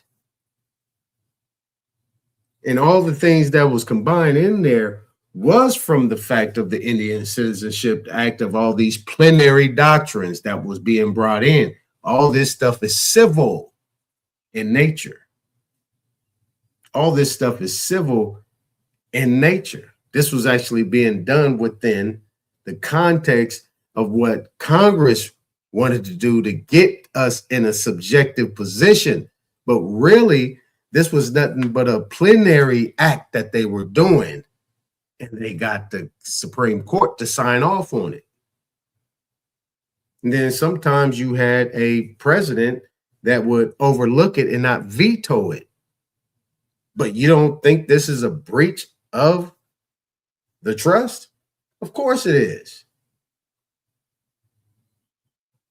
But this is where they protected themselves, because in this sentence right here, they're actually double talking. We're subject to, Indians are subject to the jurisdiction of the United States, but at the same time recognized as possessing powers of self-government. So if we got powers, we still have powers of self-government, or Indians got powers of self-government, then how are we subject to the jurisdiction of the United States? How can one government be subject to another government? How is that possible? We're not states. So that means you're calling the Indian states like the state of California. But the California Republic is totally different from the state of California that's incorporated within. You see what I'm saying? It's the de jure de facto aspect of it. Let me know if I'm moving too fast. But recognize, remember, recognition. That's a part of the peace and friendship treaty segment of it. When the United States recognizes, right, the Indian tribes, they recognizing the Indian tribes, that means that that is the agreement. Because you remember 100 years ago, in 1868, there was new treaties that was actually being framed based on the expansion of the United States. We're not going to talk about how it happened, who did it, and all the conspiracy theories. It happened. So, now, number two, powers of self-government. And that's in quotes, powers of self-government. means and includes all governmental powers possessed by an Indian tribe, executive, legislative, and judicial, in all offices, bodies, and tribunals by and through which they are executed, including courts of Indian offenses, and means the inherent power of Indian tribes hereby recognized and affirmed to exercise criminal jurisdiction over all Indians. Sound like the United States of America? It's what it sounds like to me.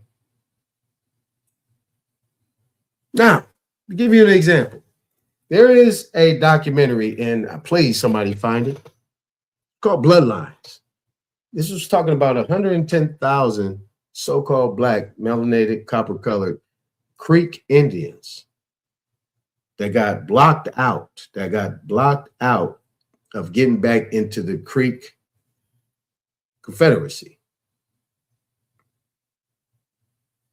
or the Creek Nation by the Creek Supreme Court. But they actually won in the local court. I think this was, I don't know if this was Alabama, North Carolina. It was somewhere. Got where it was at. I think maybe Alabama.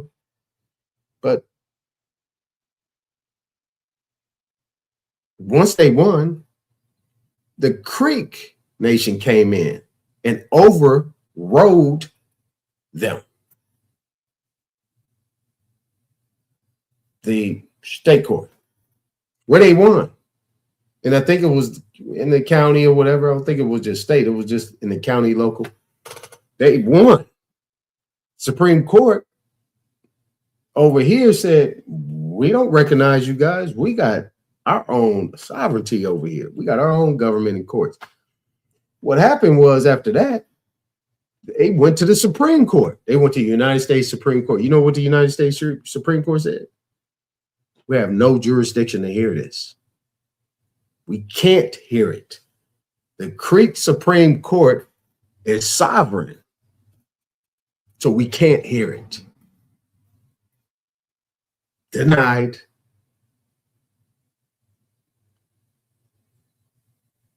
So what does that tell you? Okay.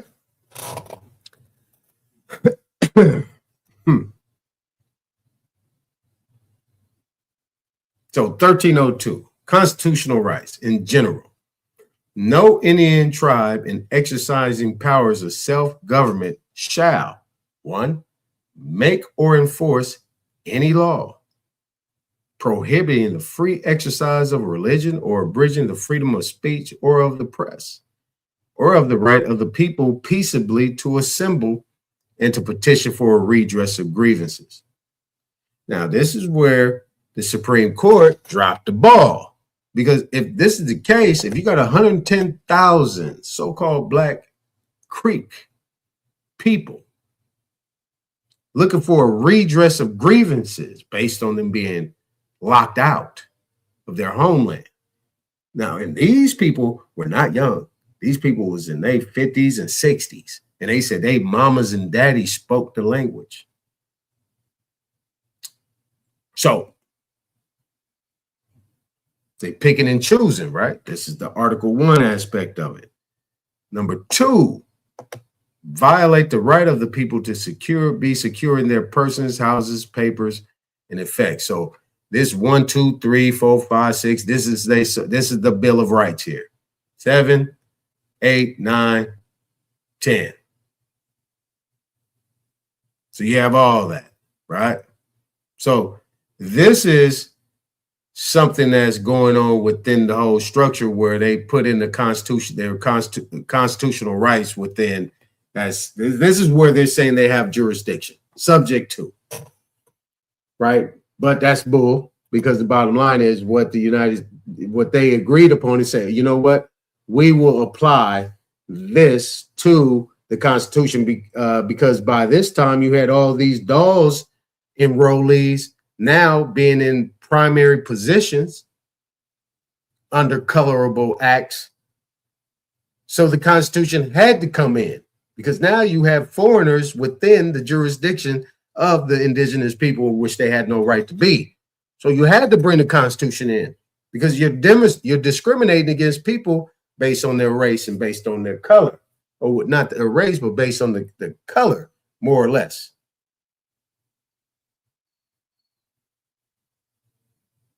You see? All right. So there you go. Good look at that. You guys want to keep that? I'll make a copy real quick and I will put it in the chat. I will put it in the chat. I forgot I had that up. All right. That's what I'm looking at right now. All right. Now,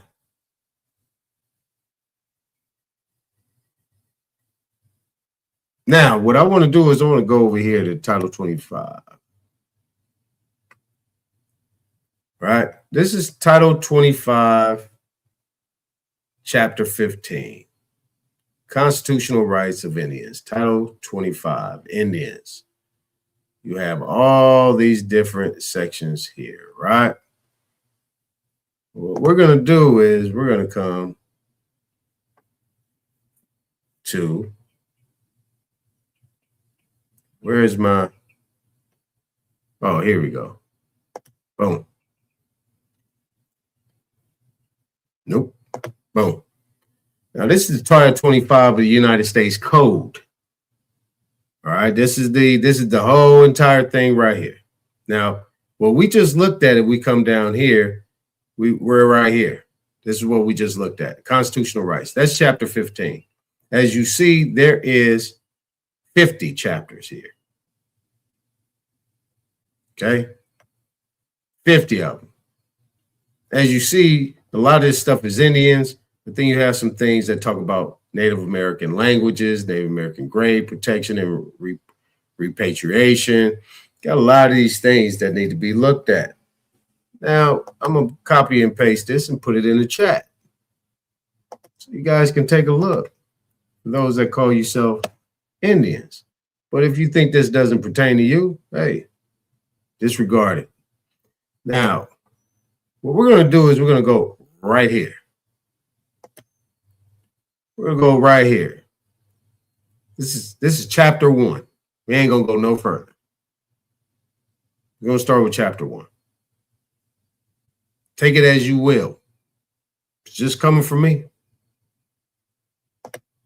We're going to look at the notes, statutory notes, and related subsidiaries, right? So National Council on Indian Opportunity Appropriations Authorization and termination date.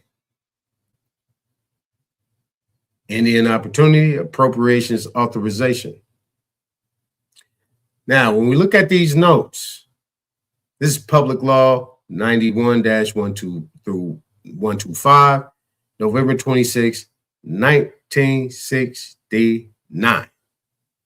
Not 1869, 1969.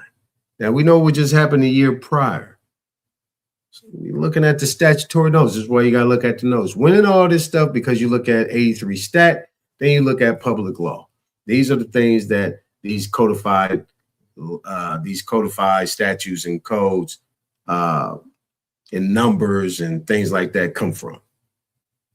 Okay, but it all stems from the Civil Rights Act. So the Civil Rights Act is your main thing, right? There's other things that go along with this. That's why you got to look at public law in the 83 stat.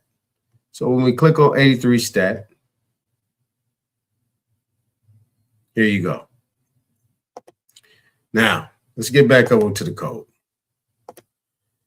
Now, subsection 1, 25 U.S. Code, subsection 1, Commissioner of Indian Affairs and this is in brackets, agreement between the Secretary and the tribal and the blank tribal government. Just look at the notes. RS subsection 462 derived from Act July 9, 1832. Now, This July 9, 1832. What happened in 1832? What was going on at that time? Isn't that around the Indian Removal Act? Chapter 174, subsection 1, stat 564. Okay. Provisions of this section related to compensation of the commissioner were omitted as obsolete. The position is in level 5 of the executive schedule under section 5316 of Title 5. Government organization and employees. We're going to look at that later. Now, let's get back to the code. Remember, 1832. Let's look at the code. This says, this is an agreement between the secretary and the blank tribal government. Why is there a blank in there? Let's check. Subsection 1, Commissioner of Indian Affairs. There shall be in the Department of the Interior a Commissioner of Indian Affairs who shall be appointed by the President by and with the advice and consent of the Senate. So this commissioner is within the Interior. And this commissioner is still the same as the secretary. All right, I'm going slow on this here. Now, commissioner, is that the same as commissioner of the NFL, National Football League?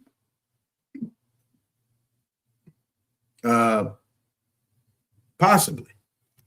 So it says section 1, agreement between the secretary and the blank tribal government. A, authority and purpose. Number 1, this agreement denoted a self-determination contract. Going to put a right click in there. Referred to in this agreement as the contract. Is entered into by the Secretary of the Interior or the Secretary of Health and Human Services. Isn't that where Robert Kennedy Jr. is right now? Or, now,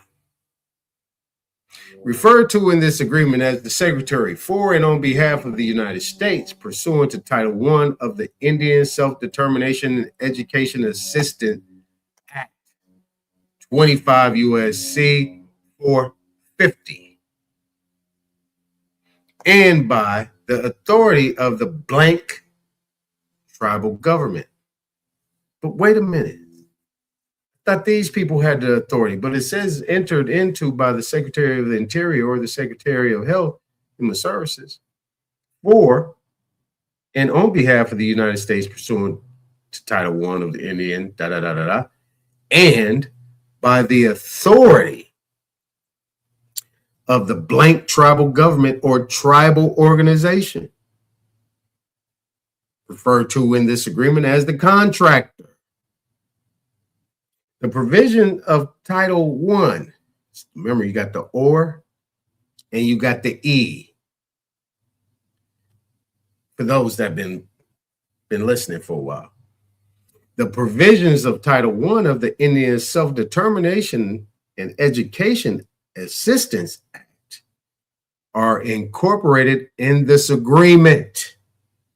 We're not going to go too much further on this. We're going to stay right here. Let's break this down. This is a contract.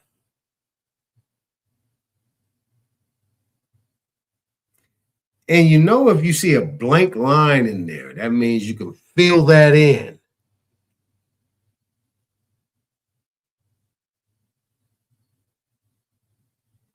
And remember, you have a contractor and a contractee, or they say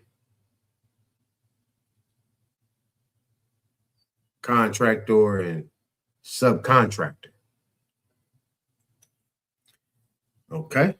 Now, Just want to get this straight. Now, the one thing I want to do is I want to focus on these terms. Self-determination contract. Sheesh. So come here. What is this? Self-determination contract means a contract entered into under subchapter 1, or a grant or cooperative agreement used under section between a tribal organization and the appropriate secretary and administration of programs and services that are otherwise provided to Indian tribes and members. Okay. Now we're going to come over here. Indian Self-Determination and Education Assistance Act. Here we go. It says an act may prefer public law. The tables below are for the entire public law. So you have it right here. Here you go. Public law section 1, 2, 3, 4, 5, 6, 7, 8, 9, and so on and so forth. Title 25 USC. You have the sections. Okay, all the way down. All right, there you go. Okay, now I want to come over here real quick. So I want to show you this right here. This is the Code of Federal Regulations. Right, this is the Code of Federal Regulations. These are your Treasury regulations. As you see, it's right there, it's sealed. Everything is straight. It's legit. So under this 25 CFR, you have Indians. This breaks down everything. See, in Code of Federal Regulations in the United States Code is these are the regulations need to be followed. It's a whole breakdown so everybody is clear that are in their fiduciary capacity to understand it and follow it. The United States Code is this is what you're supposed to be doing. And if you don't, you are to be penalized if you don't follow this. United States Code, it's your enforcement. This is where civil penalties and everything come within that. All right. So you have Bureau of Indian Affairs, Department of Interior. That's going to be a breakdown of that. You have Indian Arts and Crafts Board, Department of the Interior. National Indian Gaming Commission, Department of the Interior. The Office of Navajo and Hopi Indian Relocation. You have all these different things we have going on. Does not matter about anything else. You have a self-governance program, Part 1001. You have Indian business incubator programs. It's 1187. You have the Office of the Special Trustee for American Indians, Department of the Interior. You have the American Indian Trust Fund Management Reform Act. Whew. You guys want that? It's cool. It won't hurt. It really won't hurt.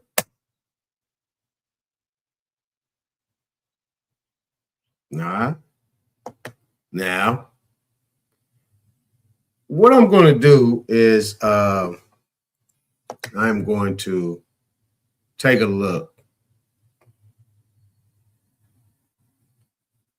I'm going to take a look. I actually have it. Let me do this real quick. Let me remove this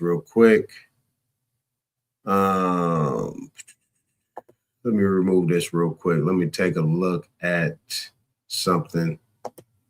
So I have something on. There's something real quick. Let's do it like this. I'm going to do it like this. This is how I'm going to work it. I'm going to ask this question.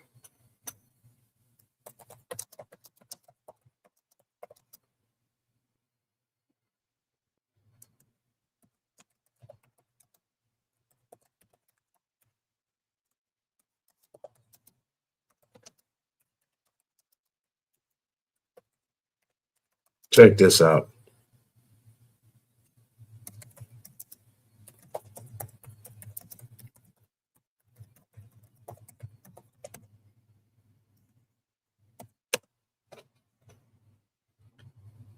I'm going on a limb here.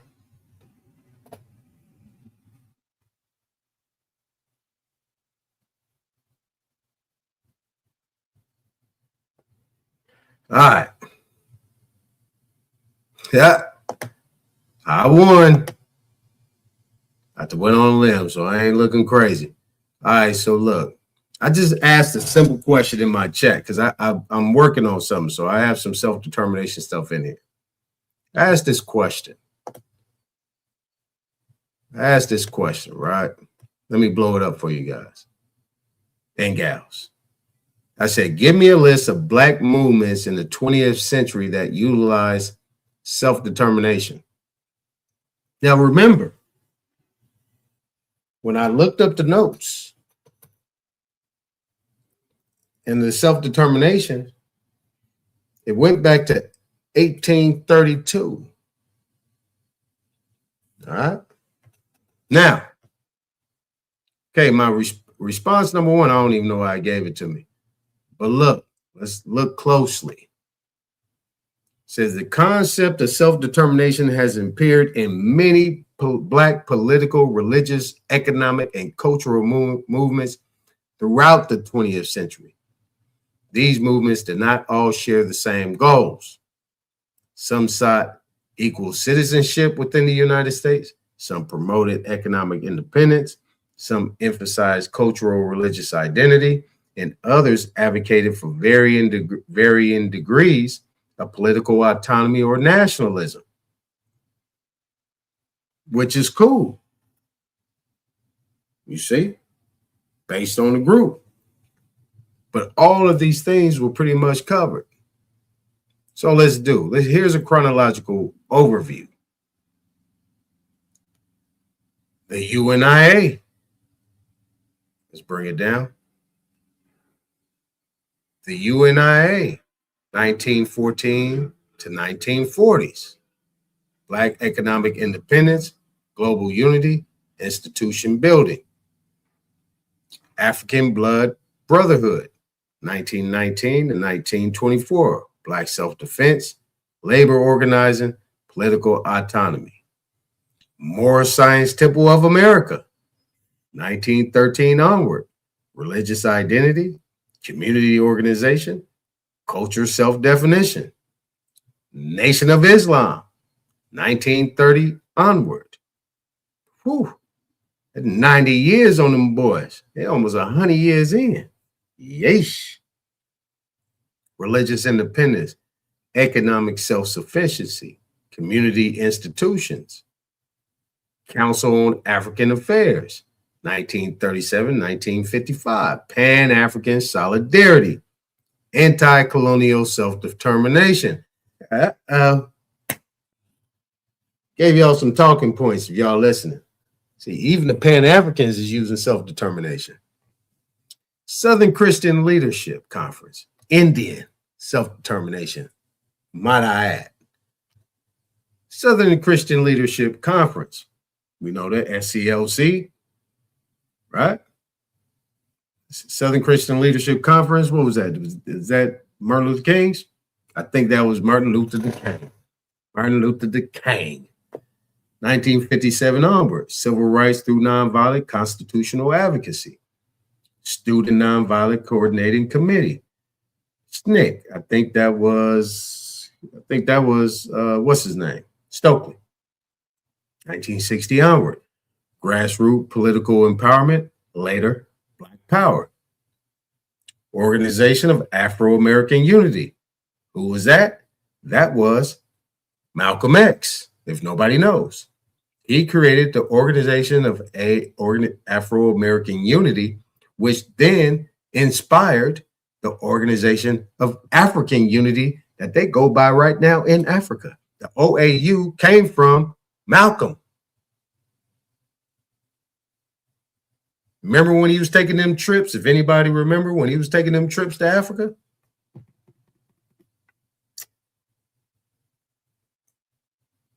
Guys need to watch that. Go find that VHS. Well, I got the VHS though. It's called Make It Plain. Find that documentary and watch it. Make it plain. All right. International Human Rights, Pan-African Cooperation. So if you guys didn't know, Malcolm X was a Pan-Africanist. Okay. Black Panther Party, 1966 onward. Community control, self-defense, health, education, food programs. Republic of New Africa. Never heard of them either. 1968 onward. Proposal for an independent black nation in parts of the U.S. South. Congress of African People, 1970-1976. Black political and cultural self-determination. So this African stuff was before Jesse Jackson. Black Panthers. Community organizing, political empowerment. Now it says 4 major models of self-determination. 4 major models. Economic self-determination. Examples: UNIA, Nation of Islam, Black Wall Street revival efforts. So you telling me Black Wall Street utilized self-determination to revive what they had? Cooperative business movements. Strategies included Black-owned business, banks, factories, shipping ventures, schools, farms.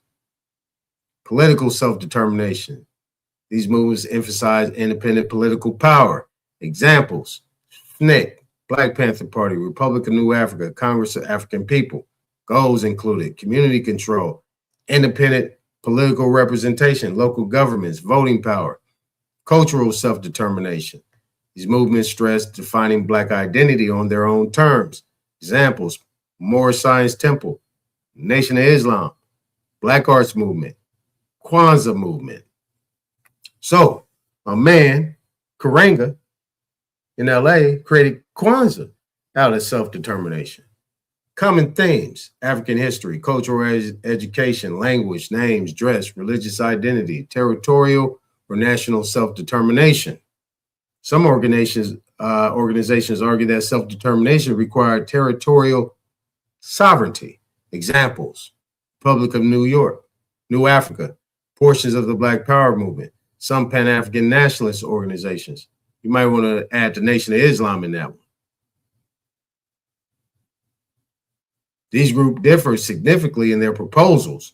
Some advocated an independent nation within the United States, while others focus on international Pan-African cooperation rather than territorial separation.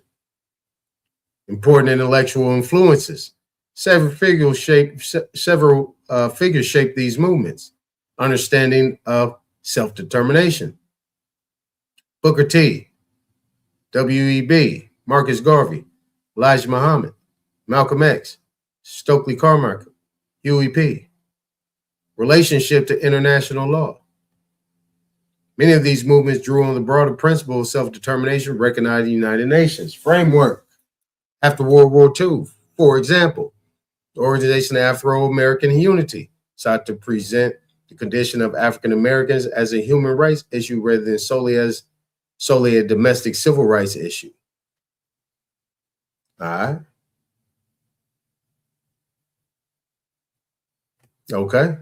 It gave me 2 responses. I mean, I didn't ask it for all that.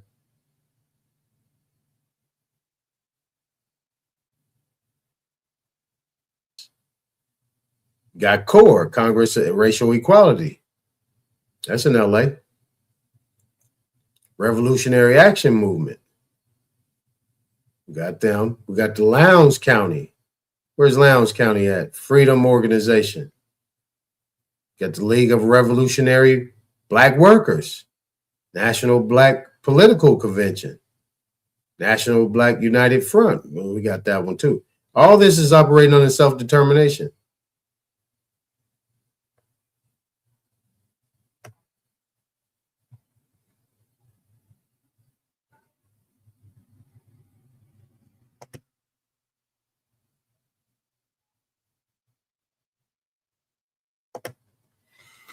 I figured that'll run some people away. Hey, look, check it out.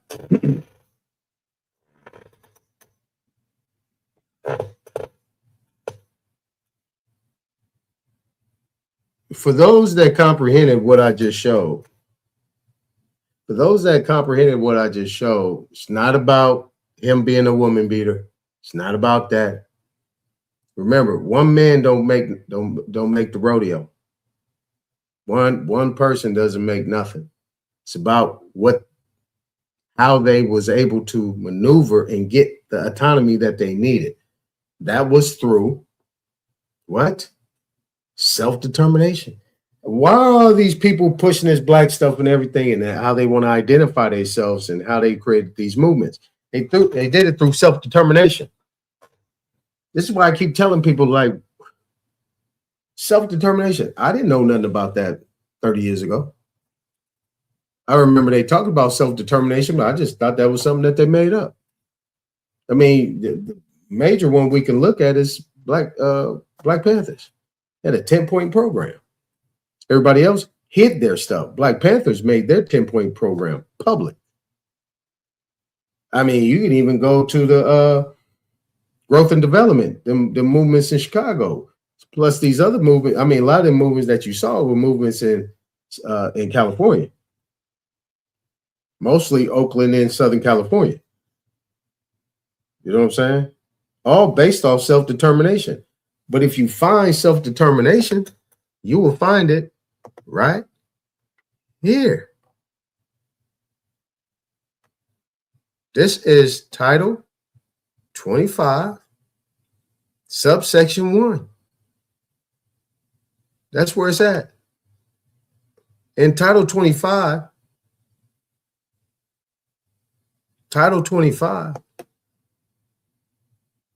deals with the Indians. So every single one of them, when I mean every single one of them, I mean every single one of them knows that they're Indians.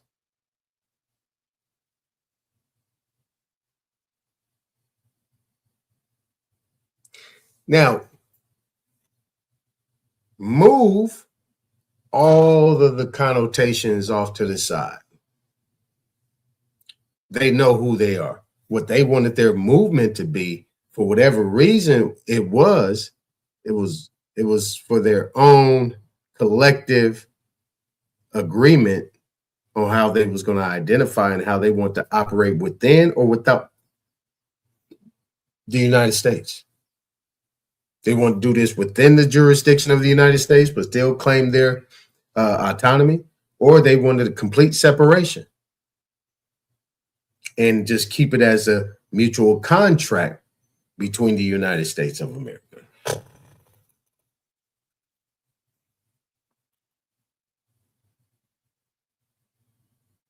But best believe you know that money was coming. Those funds are coming. It's allotted already. You make that claim, you have something you want to do outside of that. It seemed like it's a prerequisite. It's like a prerequisite. It's like you're supposed to do it. It's like if you're not doing it, you out here wild, you out here rogue, you out here naked. If you don't do this. All them movements during that time in the 1900s, all the way up to 1968, and even on past 1968, all them movements were self-determination movements by Indians, people they knew that they were Indians. Did you know that? Did you guys get that? This is very important. I mean, this is what I know. But, you know, this is why I'm making this presentation. They all knew. See, this is what I'm saying. They're going off the matter-of-fact thing. Yeah, we know that. But how are we going to be able to function? Some of them took the weaker route and said, hey, we'll just go along and just create this, you know, this black title and stuff like that. We want to run like this. We want to get into politics. We want to be a part of voting. We want to be a part of the system, but we want to make sure we maintain our identity. But, you know, we'll do it this way to maintain our identity so we can work within there, so on and so forth. And this is that whole thing about these brothers and sisters in Congress right now in these elected positions, all the judges everywhere. All these people are working within that's that self-determination contract under that group, under that tribal organization. These people are operating on tribal organizations. I guarantee you that these fraternities are operating under self-determination as well. These fraternities and sororities are operating under self-determination as well. And they are creating and they're utilizing this Title 25 and getting bread off of this shit, while certain people over here talking about, nah, pick yourself up by your bootstraps. Why would you not utilize something that is there for you? I don't get it. Where else are they getting this money from? If there's supposed to be all this discrimination and racism, these white people beat ass and everything, why are they able to function? From how? How? What position? These are questions, rhetorical questions. Think about it. How are they able to function? I'm showing you right here. I just showed you all the major movements, and there's many more movements that they ain't even talking about. These are just the popular ones. These people all have been funded through Title 25, subsection 1, under this contract, this self-determination contract. It's a contract. And these people are coming in as contractors, developing and issuing the contract to them. And these people are the subcontractors. And then that creates the trust relationship right there on the spot. By special deposit with specific instructions. Here you go. Bam. This is what we're doing off the rip. And everything that is mentioned up in there that we can remember in our age group is the Black Panthers. They did all of that. Every single aspect of it. All of it. Even growth and development, what they call the GDs out there in Chicago, did all of that too. We know what the Nation of Islam did, all of that. Nation Yahweh, all of that. More Science Temple, all of that.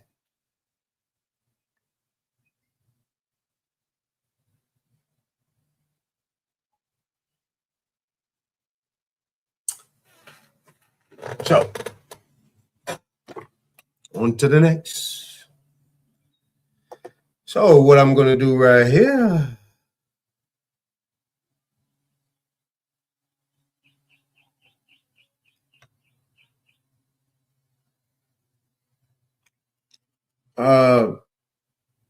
Well, yeah, I mean, you know, American guys said we got tricked into identifying as Black after 1968.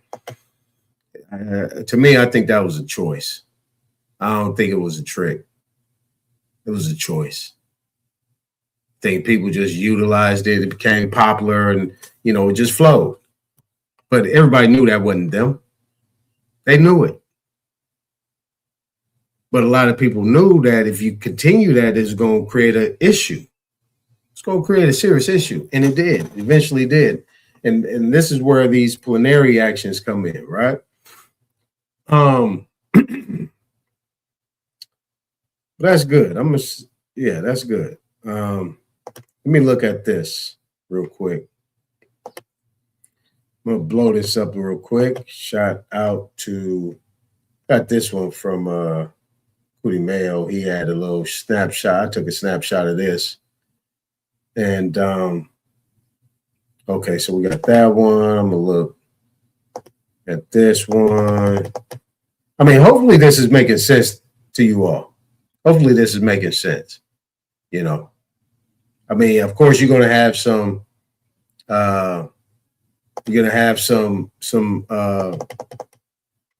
still little thoughts of that, you know, based on your age group. You know what I'm saying? You're going to have some thoughts from it from a different perspective. But what I'm saying is that, you know, you can fix it. You know, you can fix it. You know, so, you know, people say it was a trick, but it took a while. It took a while for this to come around. and actually make the change. But even then, people were still operating under self-determination as Indians. That was the trick. See, but we let the popular narrative or media translate this into something from their point of view. And we need to stop listening to them people. I mean, you can hear them out, but listening to them, nah, not at all. Let me see. I'm trying to find the Indian stuff. I'll deal with the Uniform Commercial Code another time. All right, I think I got everything. All right. Let me get rid of this. Let me get rid of this real quick. All right. We're gonna start with Black's Law. Hopefully everybody getting it. You know what I'm saying? Yeah, Judge Joe Brown. Judge Joe B said him and his friends decided we should be called black. Well, we'll take him as face value. That means he was a major player in that transformation. That means he understands self-determination, right? That means he know they did all this stuff through self-determination. So the funding that they were getting it through self-determination. So he understands that. So that means he did what? He left something out. Half truth is what? A full lie. He has to deal with that. But at the end of the day, he ain't gonna do nothing about it. He's just gonna let it ride as it is. He's not gonna fix the situation, and he's not gonna educate anybody on that type of level because he can't. That's why he's still here. Believe me, if he would get to talking, you know what he can say, what he can't say. And boy, he get to talking, boy. Yeah, things will change. All right. There we go. All right, so right here, just this highlighted part. So, just of this top part, I would say, let me read this real quick. It says, understood black to be a derogatory term. Hold on. All right.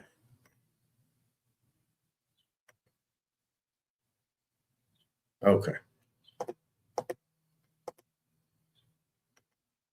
Understood black to be a derogatory term and not one they embrace as a self-descriptor.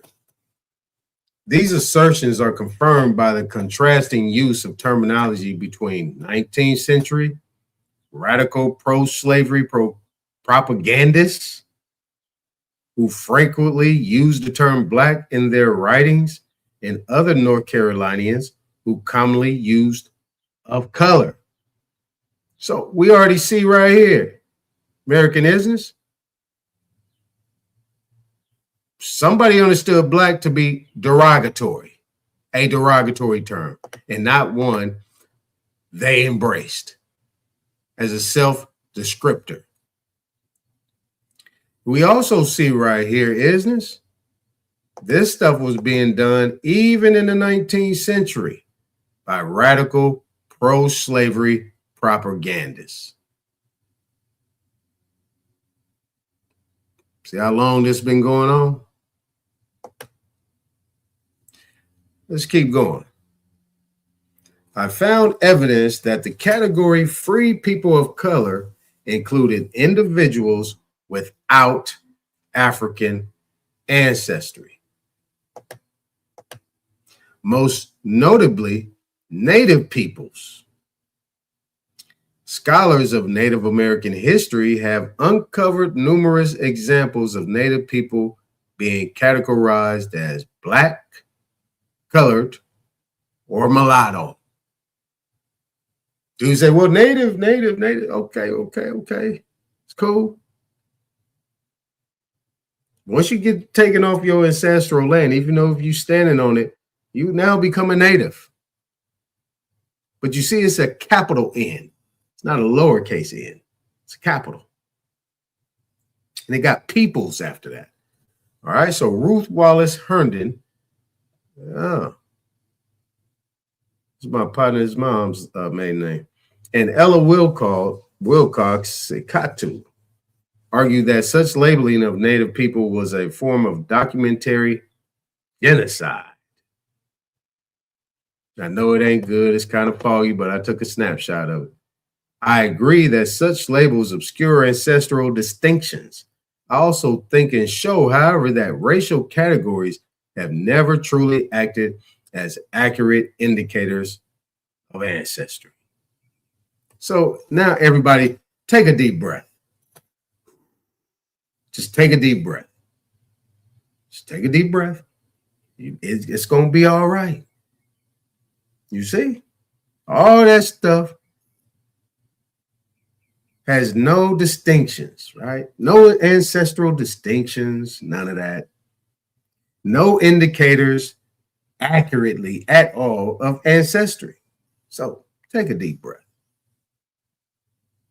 Whites in the 19th century, North Carolina, were quite aware that they had branded Native peoples as colored. Quite aware. Now, we already seen what was going on in the 18th century, right? So in the 19th century, that's the 1800s in North Carolina. North Carolina still is one of the 13 United States. And we know that the Carolinas and the people that were there basically were Huguenot, Moors, Sephardims, and were swarthy of all different shades. All right. Now, let's keep going. And we know that whites that later became a capital W, it was a lowercase w, that eventually established over time, dealt with a status versus a color, right? Or I should say a physical color. All right, now,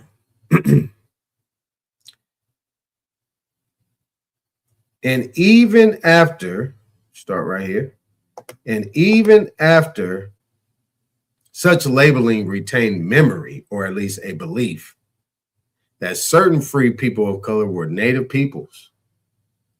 With this understanding, I urge scholars to reimagine the genesis of racial categorization for Native peoples in the United States, as in other parts of the Americas. Catch that? In the United States, as in other parts of the Americas. It's a distinction, right? All Native people did not fall into the Indian category. Some Native people lived under the designation colored, experienced the legal limitations. Yeah, I'm on the right line. Associated with such a designation, lived in communities in which racial categorization was imposed and not self-ascribed. So imposed and not self-ascribed. Remember what I showed you in the thing with the South Carolina proposal that they was submitting to Congress in regards to these new terminologies. Okay, with such a designation, lived in communities in which racial categorization was imposed and not self-ascribed, and described themselves as colored people while still retaining memories of their indigenous heritage. Okay, so Indies, where are we at? Okay, so this is a whole different another section. This is not a continuation from the previous. Okay, it says Indies and a variety of individuals, Indians and a variety of individuals with mixed ancestry, okay? They sometimes used free Negro, free mulatto, free musty, and free black interchangeably with free person of color. But free person of color was the most frequent used term. In addition, this seems to be the term most widely accepted by those who fell into the category. These reason of color is the term used throughout this book. All right. Just wanted to show you guys that one right there. Now,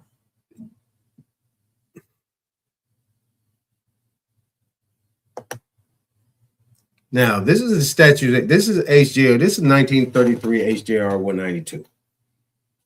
Just want to show this real quick. This first area. Okay. First area. It says private acts and resolutions, concurrent resolutions, treaties and conventions, executive proclamations, and agreements. How it starts right here.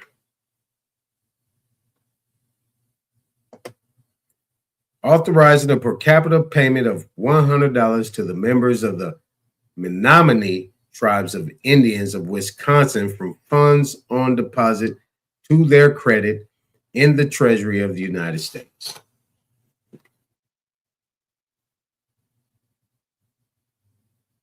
Okay, so even during this time, the first part of this is dealing with Indians. And it says funds on deposit to their credit. So that means that the funds that they are getting are the funds that already have been deposited in the Treasury. And they're just getting paid out on it.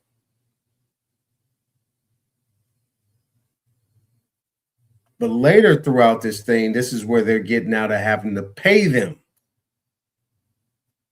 But I just wanted to show you that just quickly. We already looked at Aboriginal title in the United States. We already looked at that. We looked at the whole difference. You remember this guy was talking about fee simple. And then he talked about unless you have Aboriginal title, where unless you are under a lease. He threw that out there slick. If anybody caught it, that was slick. So basically what he just said is that the United States and any of these places, the parliament and all these places in the north, south, east, and west, and wherever is going on, where you have any type of occupation by the United States of America and any of the ones that are partnering with them. Or what you talk about the Organization of American States, right? The Organization of American States, which is the OAS, which created the American Declaration of Rights for Indigenous Peoples. If you own Aboriginal land, you are leasing that land. You own nothing. So him to come back and say, talking about some ownership, what the hell is you talking about, buddy? You just contradicted yourself, buddy. Hey, buddy. You just contradicted yourself, buddy.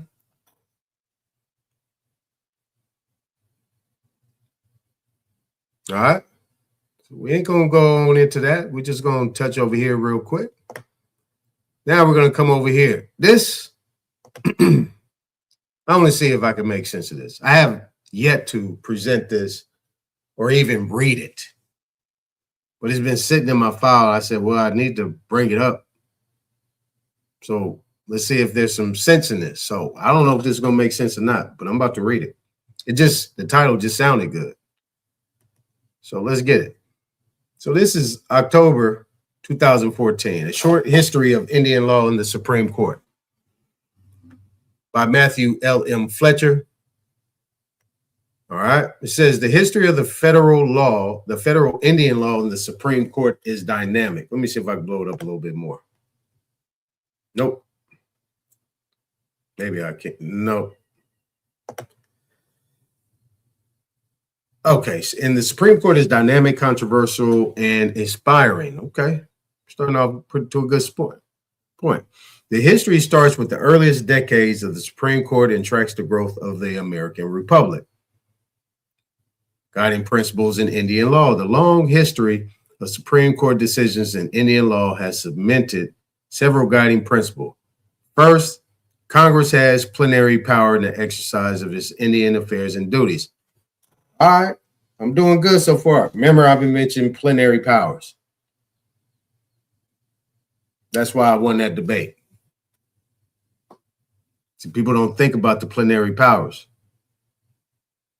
And the fact that people that did participate in the United States then lost their and agreed to lose their identification by plenary action by Congress.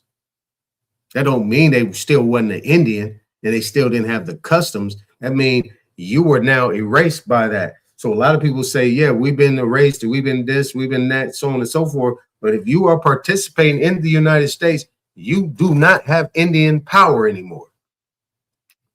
You see what I'm saying? Unless you do it properly. Okay? Now, first, Congress has plenary power in the exercise of its Indian affairs and duties. Second, the United States owes a duty of protection to the Indians. Second, the United States owes a duty of protection to Indian nations and tribal members akin to a common law trust.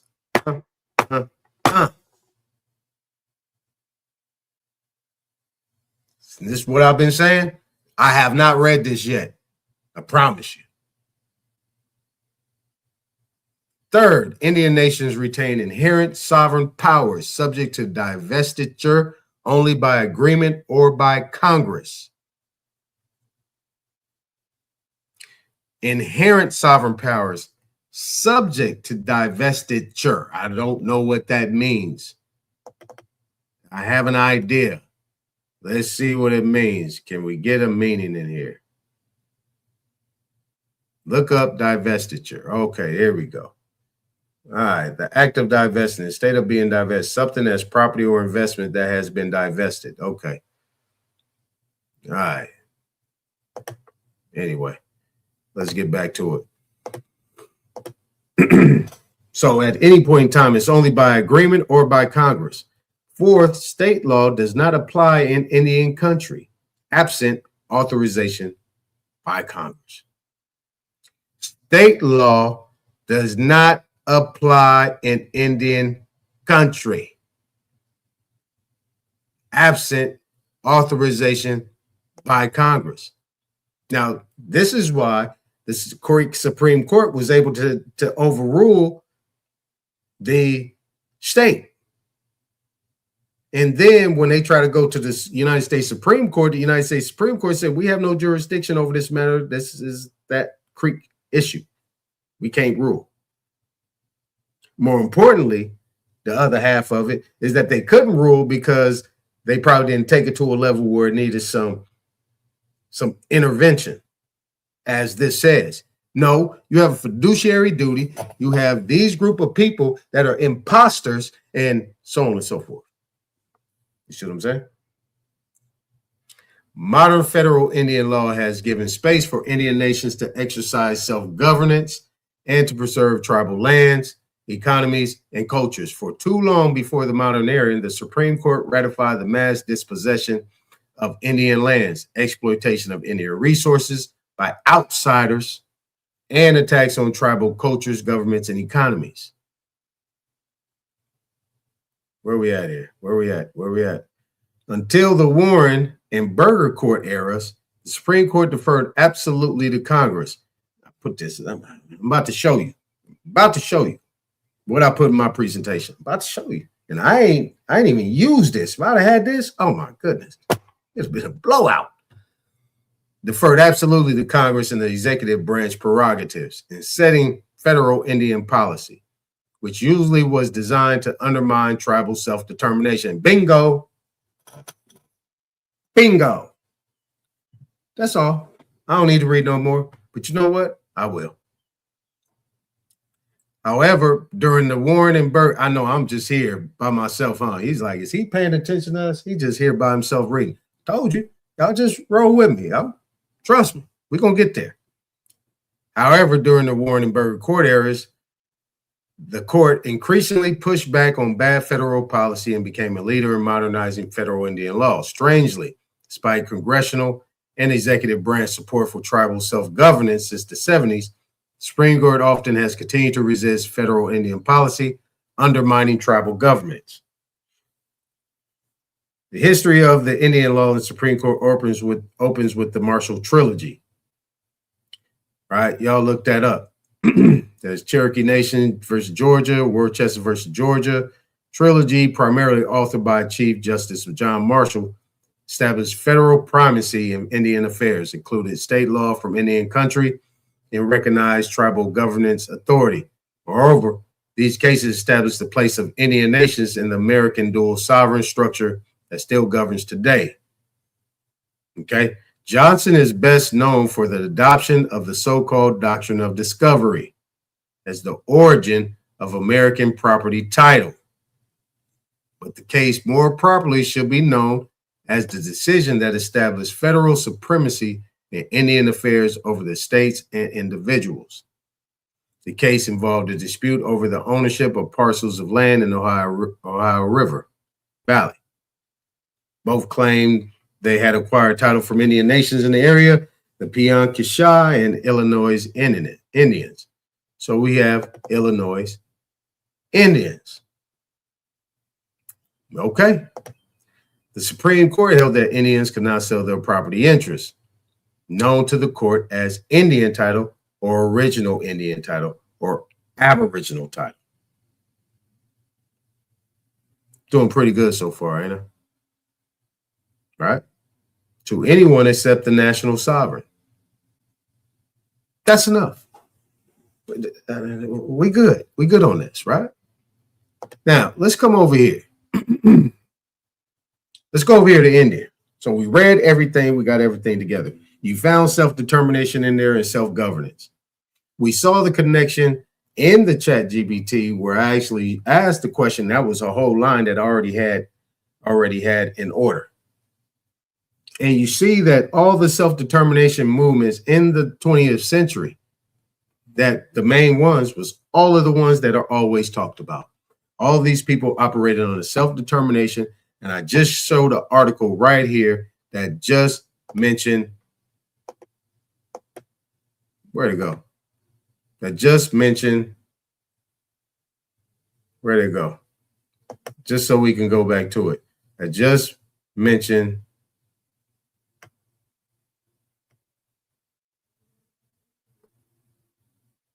where'd it go? I just mentioned self-determination. Hold on, let me come down a little bit.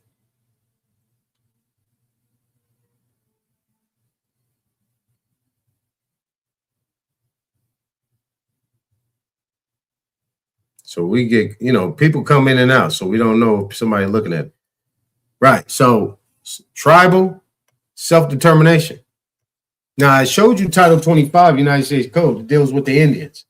25 CFR, Code of Federal Regulations, deals with the Indians. 25 USC subsection 1, number 1. Chapter 1, number 1, deals specifically with a contract that's dealing with the Self-Determination Act. Self-determination that was already put in place before the act came into place. So we have self-determination here. It talked about, and it mentioned clearly in court, it talked about known to the court as Indian title, original Indian title, or aboriginal title.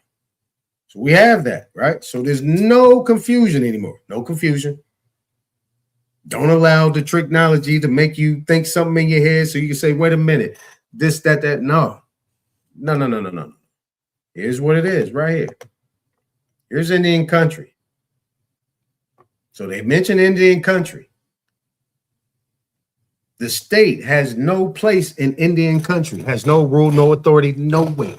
Why? Because in the beginning of what they mentioned right here, they said specifically that what in the beginning? What in the beginning? What did it mention in the beginning? It mentioned that second the United States owes a duty of protection to Indian nations and tribal members, akin to a common law trust.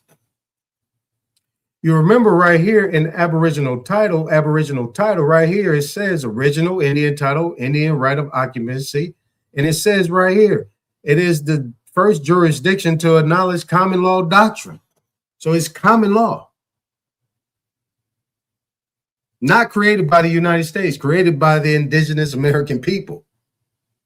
Okay, here we go. Now let's come back over here. So Indian country. As the term is used in the federal statutes, a country to which the Indians retain the right of use and occupancy. Okay, let's keep going. Indian Depredations Act. As early as 1796, an act was passed by Congress providing an eventual indemnifications to citizens of the United States for depredations committed by Indians in taking or destroying their property.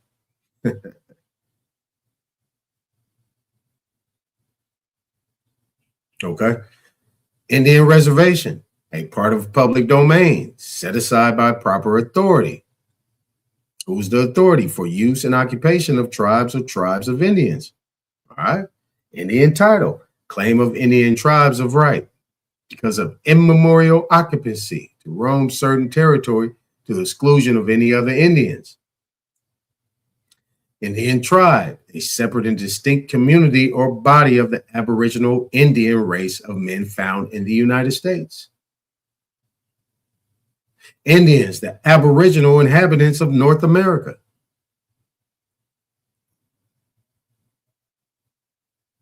Does anybody want to contest that? I mean, I'm hearing people that want to argue that.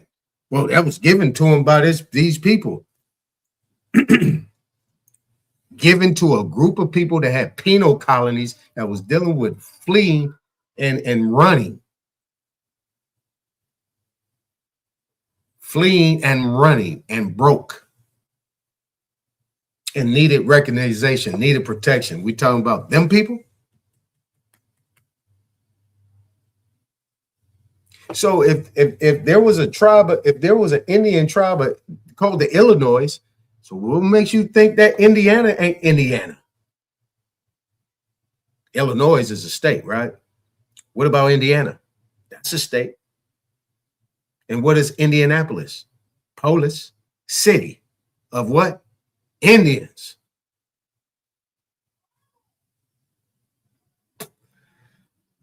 All right, come on now.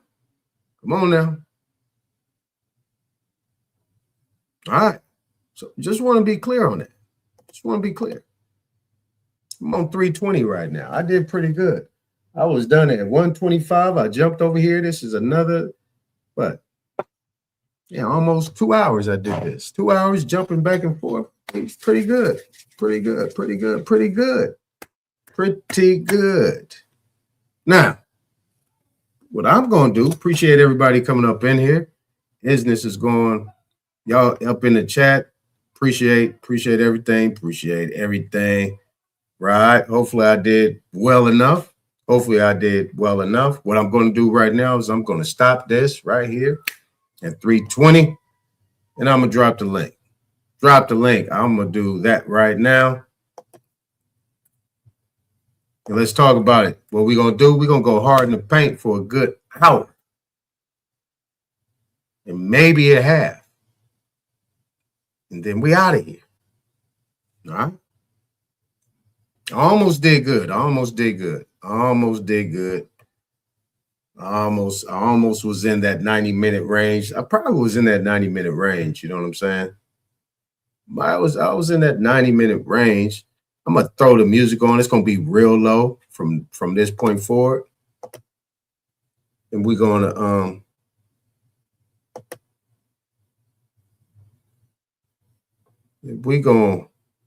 I don't know if anybody. Okay. So that's what we're going to do. Hey, so let me do this real quick while we waiting. I'm going to go here. I brought this up here on this negotiable instruments because I had a lot of stuff up here I wanted to bring. Oh, wait a minute. Before I do that, hold on. Link's in the chat, you guys and gals. Link is in the chat. Hold on. Let me do this real quick.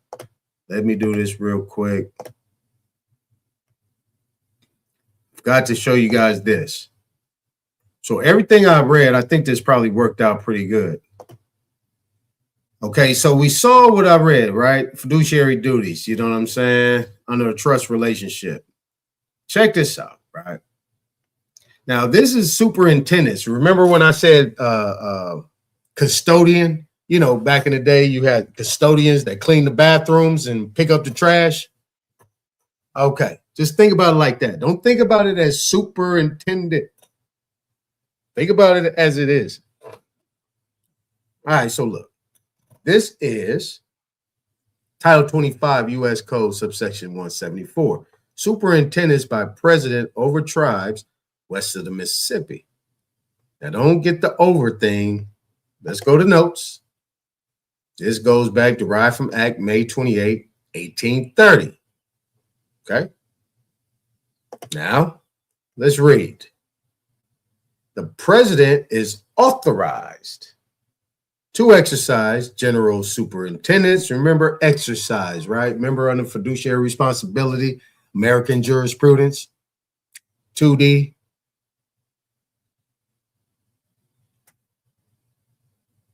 Officers and employees, and shall exercise under all prohibitions. Under all prohibitions. And what they call it, disabilities. Exercise. It's a fiduciary. They exercise the act. Remember the definition of donee, 70 Black's Law Dictionary. Definition of what a donee is. They exercise that power of appointment. Right? So superintendents and care exercise general superintendents and care over any tribe or nation which was removed upon an exchange of territory. You say remove, oh, that's the Removal Act. No. Upon an exchange of territory.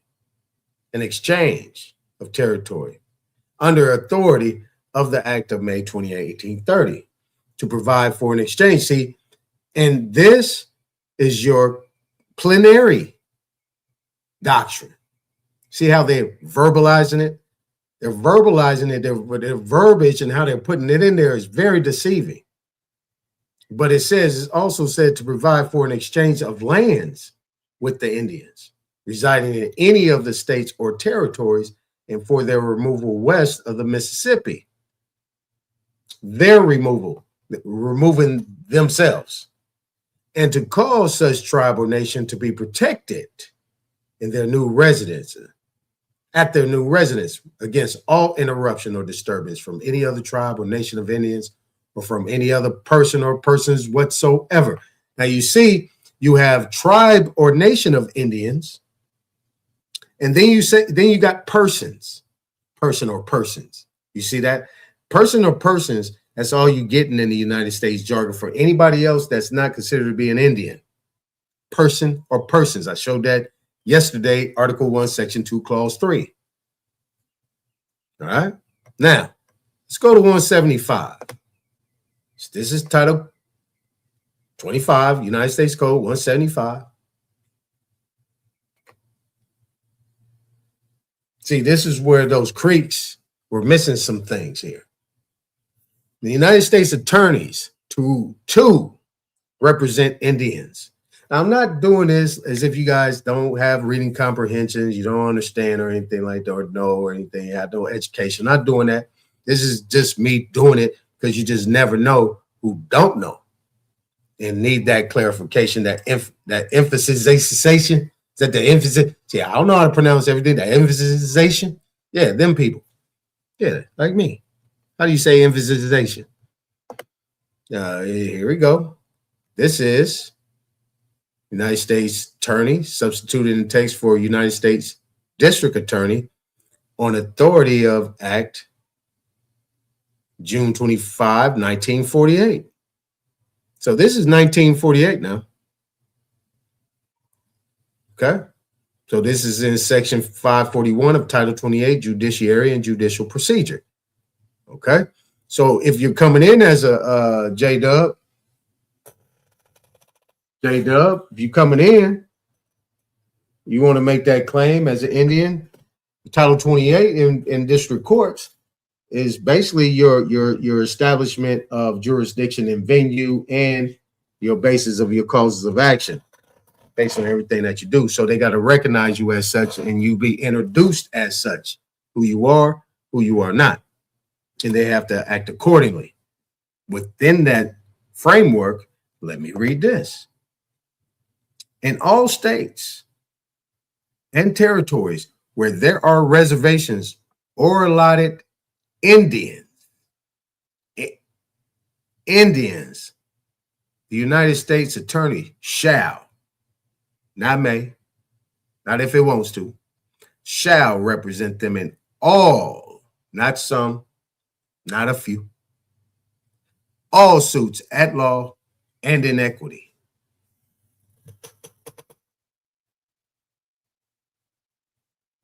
Now you see right here, the initial one is, you have your notes down here, 1893. You got your 1948. This has not been repealed. This has not been repealed. This has not been repealed. At law and in equity. West of the Mississippi. Or on the other side. That's east of the Mississippi. This doesn't say west of Mississippi. It says all states and territories where there are reservations or allotted Indians. At this point in time, whether it be what it is. People say, well, you got a birth certificate, you got a social security number, you got this, you got that. That don't mean you're not an Indian. All these other things have been done by plenary acts of Congress in order to suppress or oppress or hide or cover up the true title by all these colorable terms. All right. So we got it. Yeah, it's Ebonics. Yeah, I get it. It's Ebonics. I'm just saying. It's Ebonics. I get you. Well, you don't have to do a Form 56 on that. You just give them notice. It's already in the acts. You give them that. That's better than a Form 56. You don't need Form 56 for the United States Attorney. You know, the United States Attorney's Office, that's the trustee. They're the trustees. That's where your trustees lie. You know, all attorneys, usually the ones carrying trusteeship. So, yeah.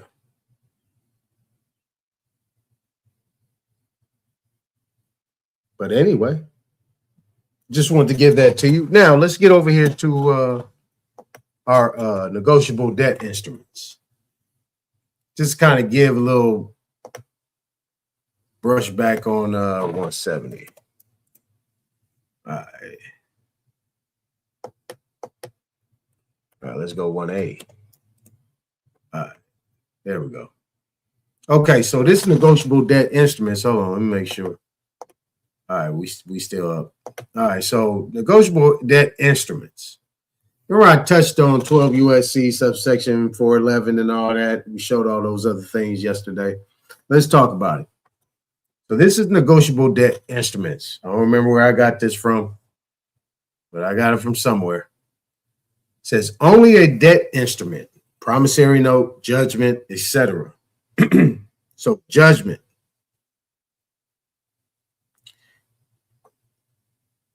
So a judgment is a debt instrument. All right, got that, J-Dub? Judgment, debt instrument, can meet the mandate under 12 USC section 411 and sequential.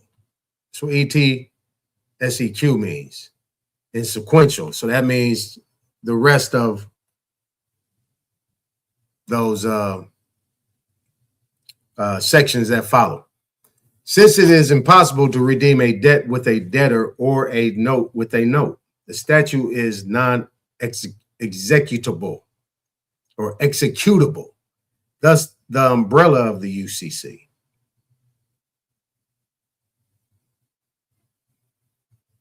Let me read this again. I butchered that. Only a debt instrument can meet the mandate under 12 U.S.C. 411, since it is impossible to redeem a debt with a debtor or a note with a note. The statute is non-executable, thus the umbrella of the UCC. The currency of negotiable debt instruments is sounded in other types of currency. It will connect the insolvent public side of the economic system with its only source of credit and redemption, the private side. Contracts arise from commercial offers made by a public entity to another public entity held as collateral by a creditor with private insolvent standing in law.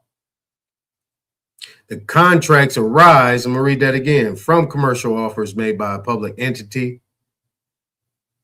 to another public entity held as a collateral by a creditor with private insolvent standing in law. These debt instruments can be used to enhance bank assets, investment portfolios, discount, leverage, etc. under Title 12 U.S.C. 412. Persons on the public side are United States citizens.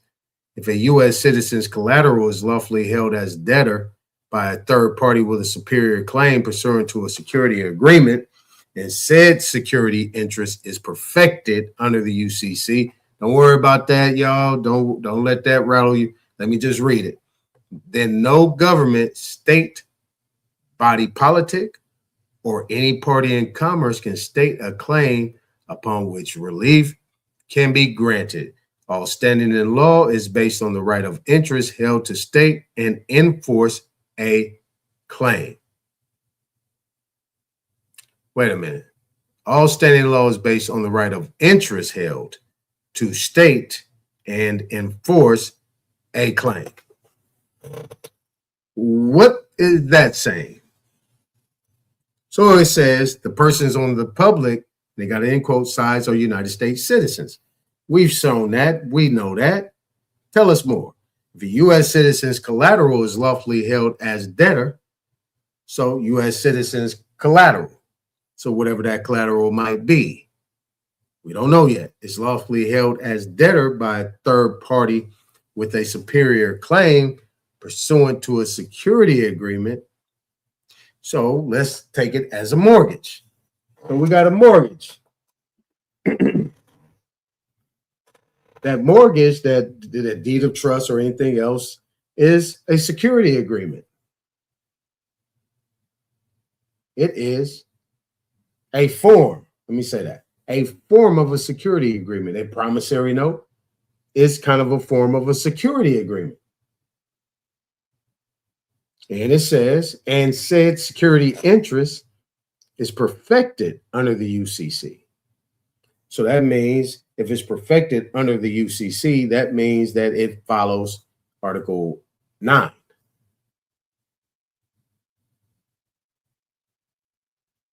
Then no government, state body politic, right? No government, state body politic, or any party in commerce can state a claim upon release can be granted. What that means is that they're not a real party in interest, right? So this last part that I'm saying, what I'm saying right here, I'm just kind of saying what the last part is saying. All standing law is based on the right of interest held to state and enforce a claim. So you got to be a real party in interest. See, but we don't do that. We don't perfect it. We don't perfect our security interests because we think that we're just debtors and we're just somebody that just been given something. We don't have no rights in there. And that's how it's been lined up, that we have no rights. So this is why we don't perfect our claim. But, perfecting the claim under UCC, that's just a whole nother conversation. So now, highest account at the Office of Record is the UCC 1. where a U.S. citizen as debtor entity has transferred control of assets and collateral to a natural person who is not a U.S. citizen, but is an authorized representative pursuant to UCC 3-402. Okay. Remember, I read 3-402 yesterday. Now, the highest officer of record, the Secretary of State, has recorded a bona fide claim. The only thing that can defeat this claim is a proper previous UCC. Hold on, let me check. Nope, nobody there. As previously shown, all negotiable instruments fall under UCC Article 9. You see? The secured party is protected from evasive collateral transfers, where debts to the United States are considered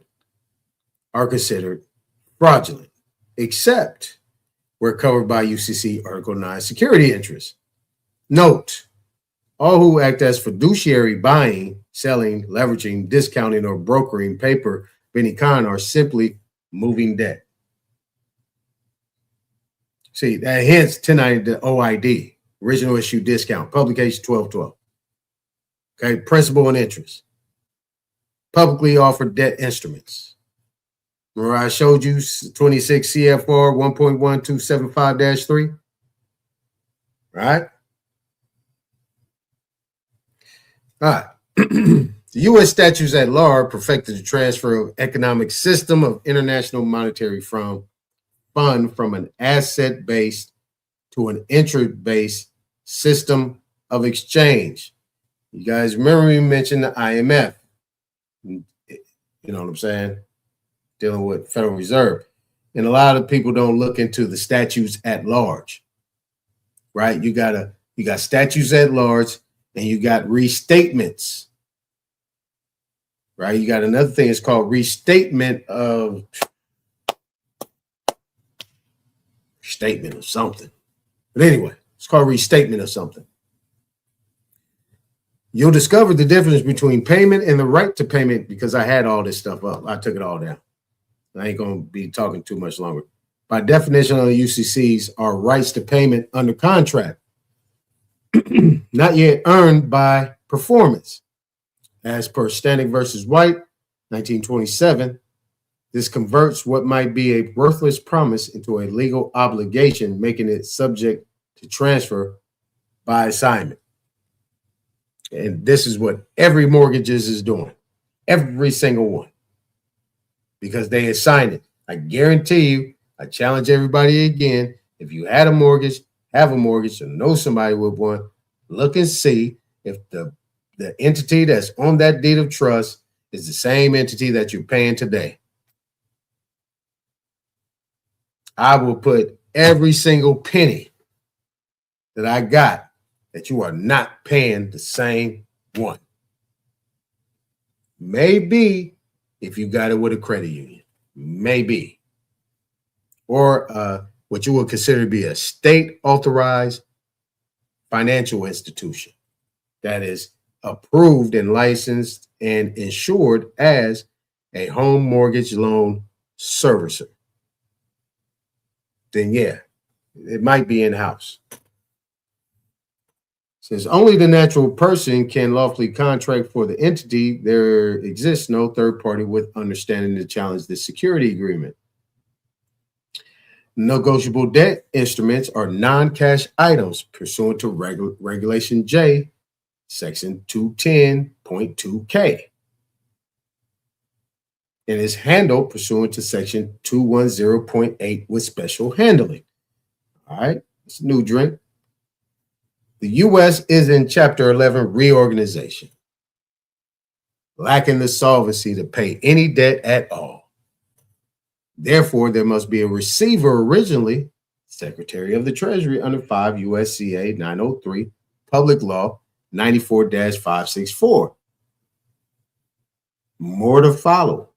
But first, the presumed lien holders are the lending institution that hold authority granted by corporate municipalities. However, under the law of signatures, did y'all know there's a law of signatures? A gaping hole is torn on that presumption as no commercial lending institution can grant anything. They only possess a functionary role of facilitating that grant from the true creditor. Now, what I'm going to do here, hold on a second. What I'm going to do here is, and I need to pull this thing up real quick. Hold on, wait a minute.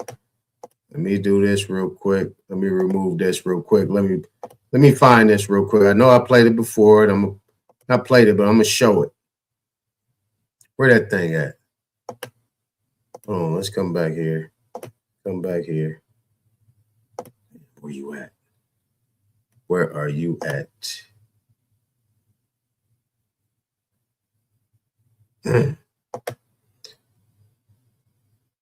Let's see here. Damn.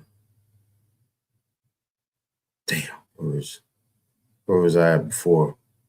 Hold on, let's go here real quick. I know where to look. I'm gonna go right here where I was at the other day. Stop them notice by slave Jews. Where are you at? Where are you at? Where you at? Where you at? Oh, let's come. Where you go?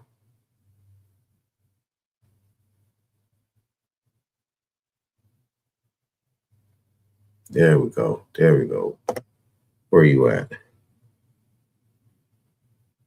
Nope. No, I didn't want that. I want this.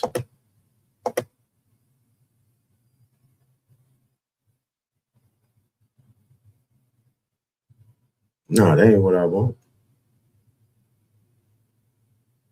That is not what I want. Why are you changing my shit up, man? They got my shit all confused up.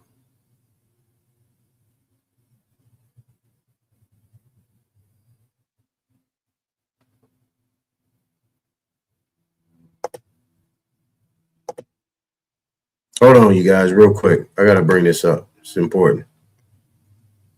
I need to find this.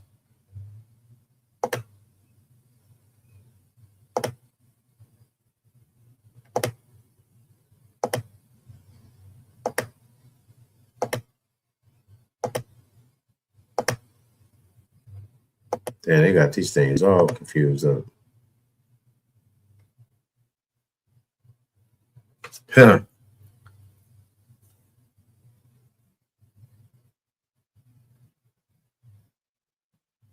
Oh, here we go.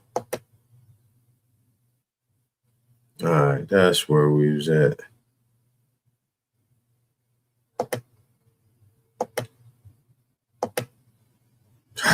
Man. Gotta be kidding me, man.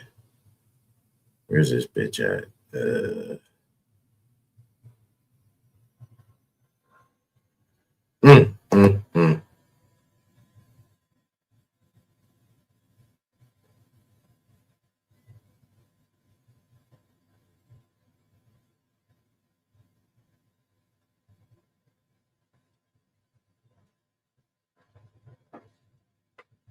Okay, so wait a minute.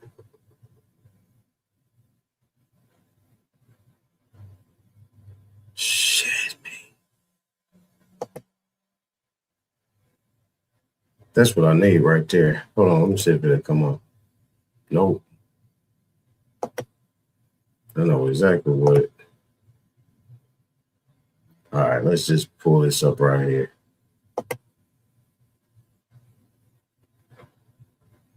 I know where to go.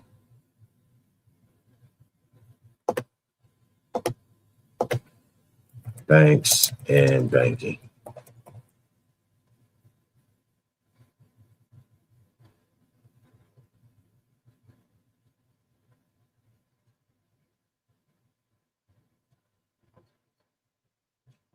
Now, hold on a sec. This is important. I need to find this location.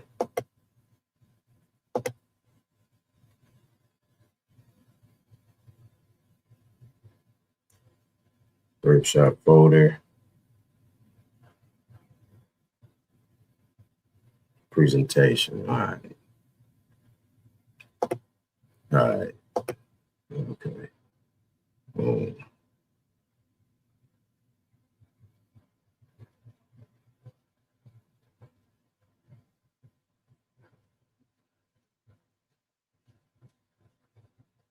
What the hell is that? So hold on a sec.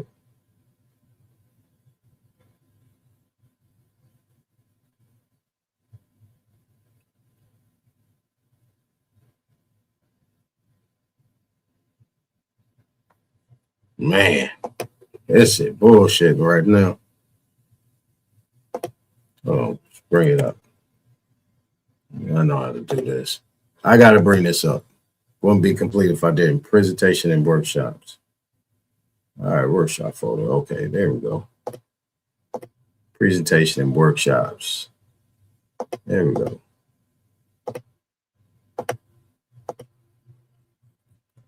Presentation and workshops. There we go.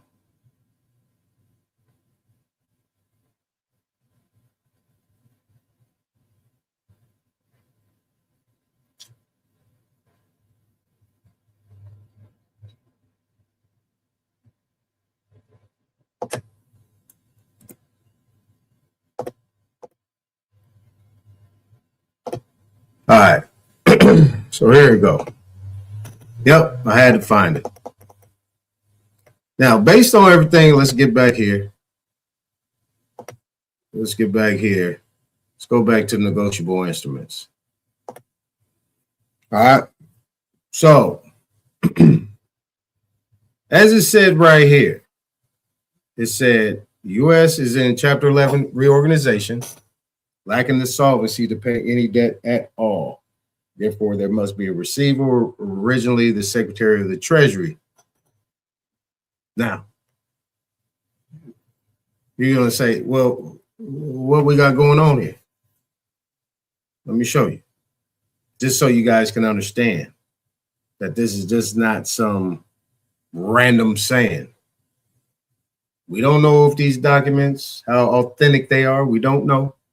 This is just research, me just finding certain things, putting it out there. So don't get all, in an uproar. Now, this is what this says. It says the U.S. government went bankrupt in 1933 and is no longer a republic. Now, this is the title of it. Now, this is what came out. This is Senator James Traficant Jr. in Ohio. This is a Congress guy, congressional record, senator. March 17, 1993. This is 60 years later. There you go. You want to check it out? Check it out. There you go. This is him speaking. He says, Mr. Speaker, we are now here in Chapter 11.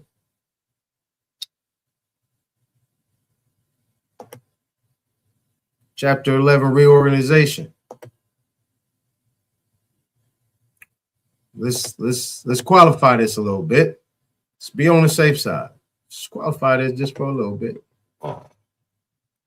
What is Chapter 11?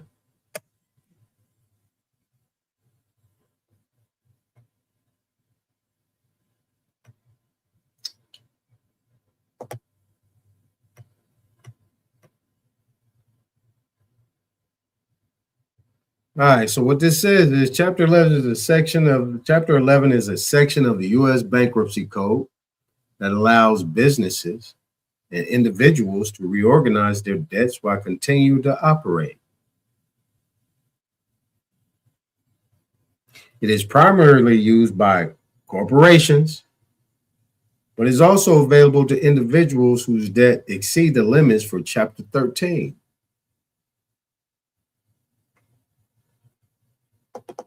Corporations.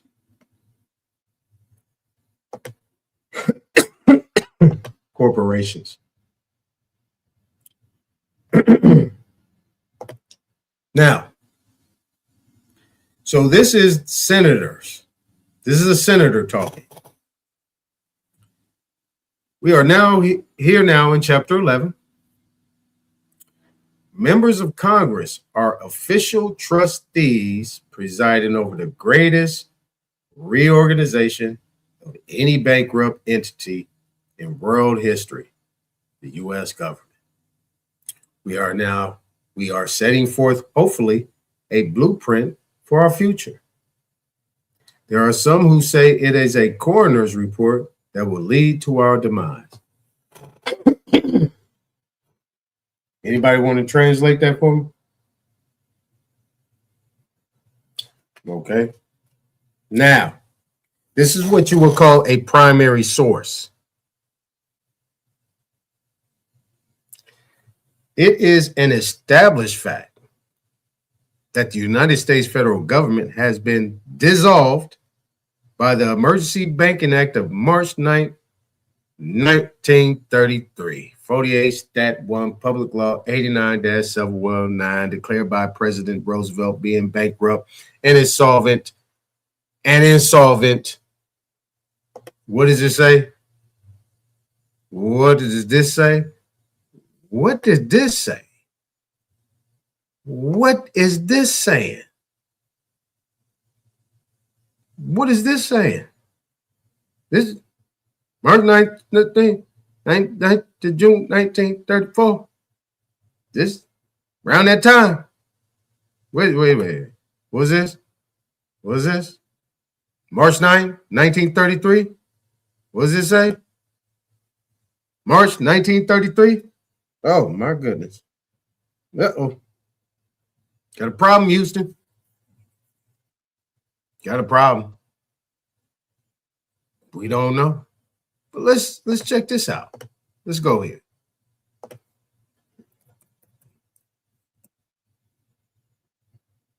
All right. This is Executive Order 6102. 32nd President of the United States, Franklin D. Roosevelt, 1933 to 1945. The forbidding of hoarding of gold coin, gold bullion, and gold certificates. By virtue of the authority vested in me by Section 5B of the Act of October 6, 1917, as amended by Section 2 of the Act of March 9, 1933. Entitled an act to provide relief in the existing national emergency in banking. Wait a minute. What does it say? The federal government has been dissolved by the Emergency Banking Act. Dissolved.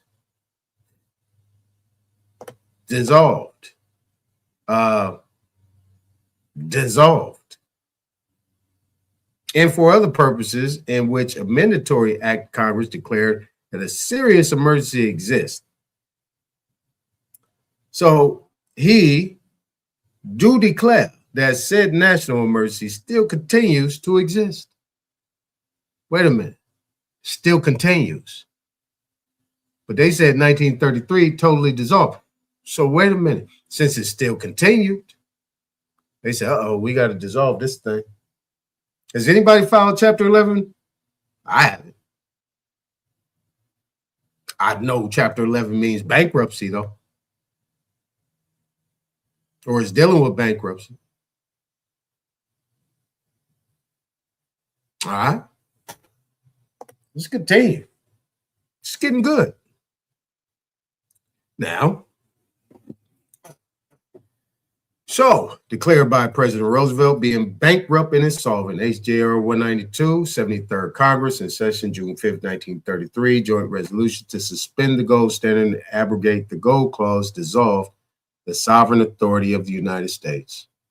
So when they did that, I'm just saying they pretty much turned over the sovereignty of the United States and everything with it somebody else and reorganized it. Guess what went with it? The agreements and the treaties and everything that went with it. That went with it. All the tribal treaties and all the aboriginal things and so on and so forth. Yeah. All that. When you file bankruptcy, right? Let's get back here. What does it say? Right? So It allows businesses to reorganize their debts while continuing to operate. Well, while they were continuing to operate, they were still trying to reorganize their debts.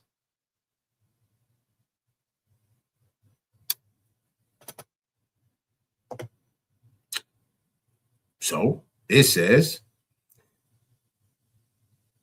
and the official capacities of all United States government offices, all United States governmental officers, and department, and is further evidence that the United States federal government exists today in name only. But we sure do got a lot of people out here championing that shit, saying get a job, and you know what I'm saying? This is a republic, and it's power to the people. And what people?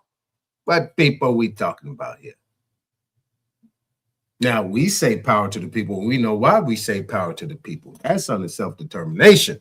That's under our tribal governments. That's under our organization, not theirs. Guys, got to stop. You got to stop mixing the DOPE and separate the two. Where you causing the confusions at? All right, let me get down here to this one thing. Let's go here. Yep, this is it. Let's go here. Can I go a little bit larger? Nope. Maybe let me come down to 180.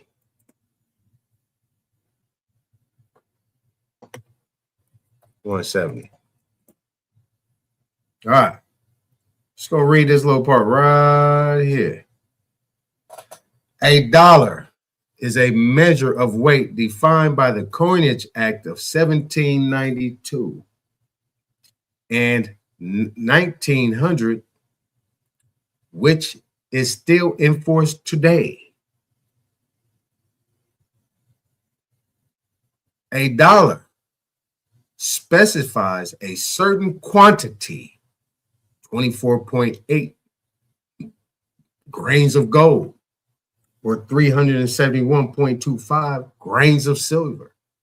In Black's Law Dictionary 6th edition, dollar, the money unit employed in the United States of the value of 100 cents or of any combination of coins totaling 100 cents. Cent, a coin in the United States, the least in value of those now minted.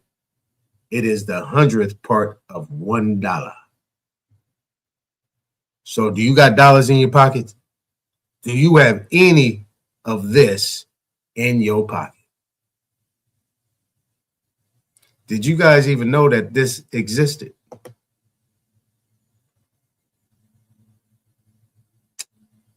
All right.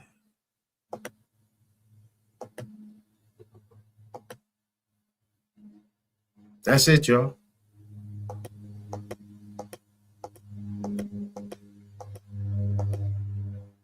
I'm going to close out.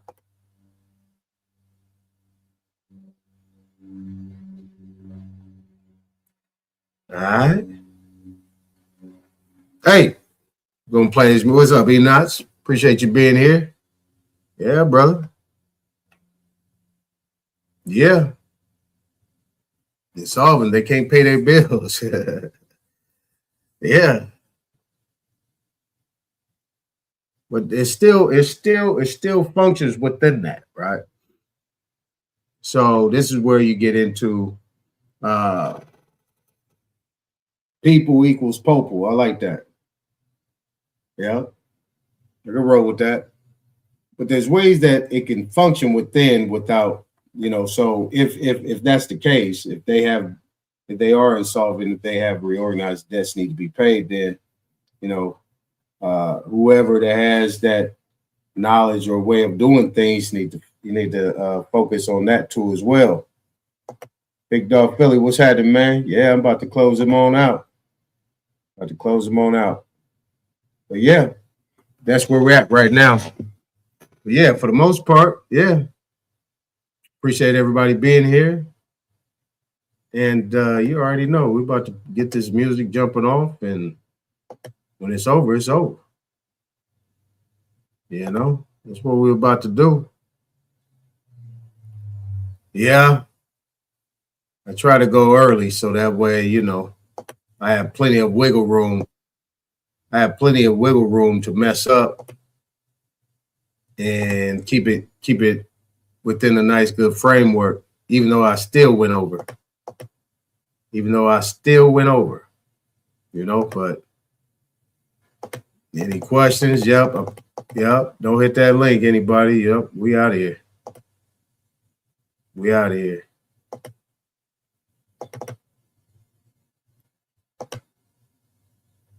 So, again, appreciate everybody being here. It's going to get edited, so it's going to get chopped down a little bit to about less than 3. Like I said, you know. But, you know. Yeah,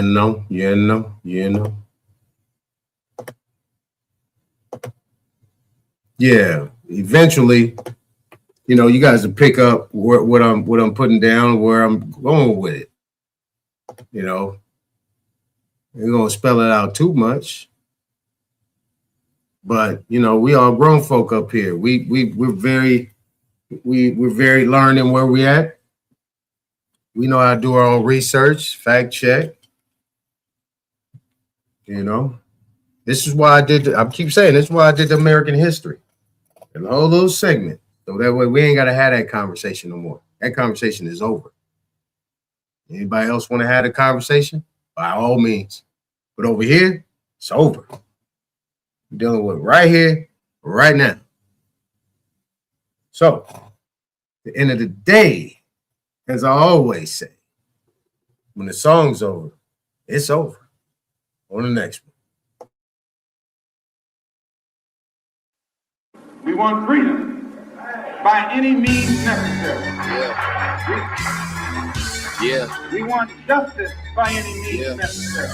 We want equality by any means necessary. We don't feel that in 1964, living in a country that is supposedly based upon freedom and supposedly the leader of the free world, we don't think that we should have to sit around and wait for all of your assets, you have to protect it. Just set your trust up, come get your status corrected. Yeah, you know we moving more than mountains. Fuck your school, fuck your voting system, fuck your water fountains. Melanin, I know you heard of me. You can never murder me. I want that gold you owe me now and gold from 1933. I want y'all to stand on all the treaties that you sold to me. Cause we was already here, y'all came on a boat to me.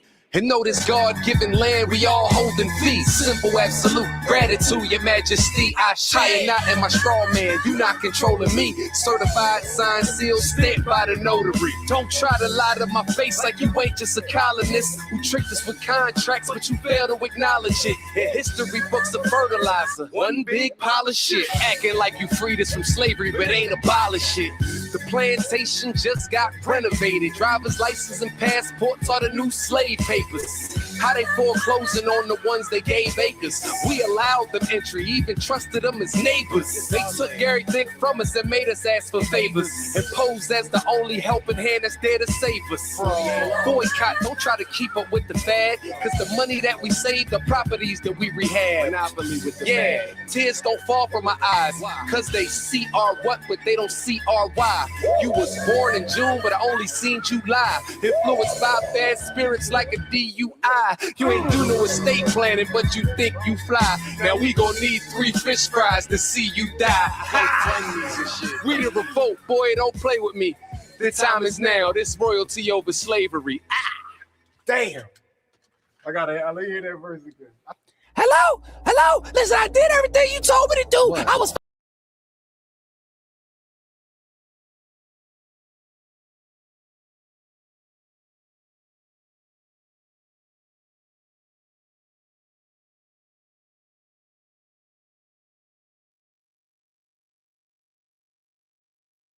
Don't move it. Don't move it. Don't move it. Yeah.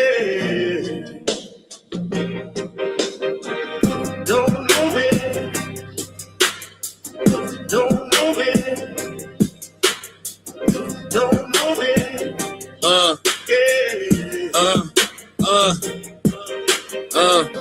I'm the coach, quotes coded in oak with a ghost loaded focus. Chrome in the coat, king with the cloak, smoking that hocus pocus. Infinite styles, pivot and pile up the mileage. I'm wild with the science. You see the line on my avatar, iron jaw pride. I to devour the silence. Why you niggas steady lying? Got me laughing hard, satire and fraud. I fire the squad. Wise get crossed when I'm sparring with all the guards. Author of art, carving a mark in the bark of the market at large. Target the sharks, heart of a Spartan. I sharpen the margin with bars. You rather bargain and dodge. I'd rather you come get your taxes done. Black suit back, room facts in a stack. I'm relaxing the maximum. Get out of the pocket, the profit of rocket. Then I just might tax you punch. Bracket your funds, I'm stacking in chunks. Reacting to ashes, you're begging to punch. Sometimes my community, hard-headed, scarred, dreading the lessons. I chart head and start spreading the message. Embedded in pressure, sobbing living. I'm private with it, no corporate percentage. Discharging debt with a pen stroke. You still don't notice the vision. I've been telling y'all you don't want to debate me. Weighty and ready. Great with machetes, linguistically shredding the petty. Grab these 15 acres. Landscape major, plan made paper. Land patent stamped and sacred since my campaign greater. I ain't talking about Ice-T when I say that I can show you law and order. Court recorder, I sort the torture, contort the border. I eat the case, beat the state, leave a trace in a raw supporter. Briefcase aura, got your baby mama thinking that I'm a lawyer. Seminole Indian sentiment, militant on sovereign soil. Private enrollment, tribal component. I'm the boss, if you're trying to employ it.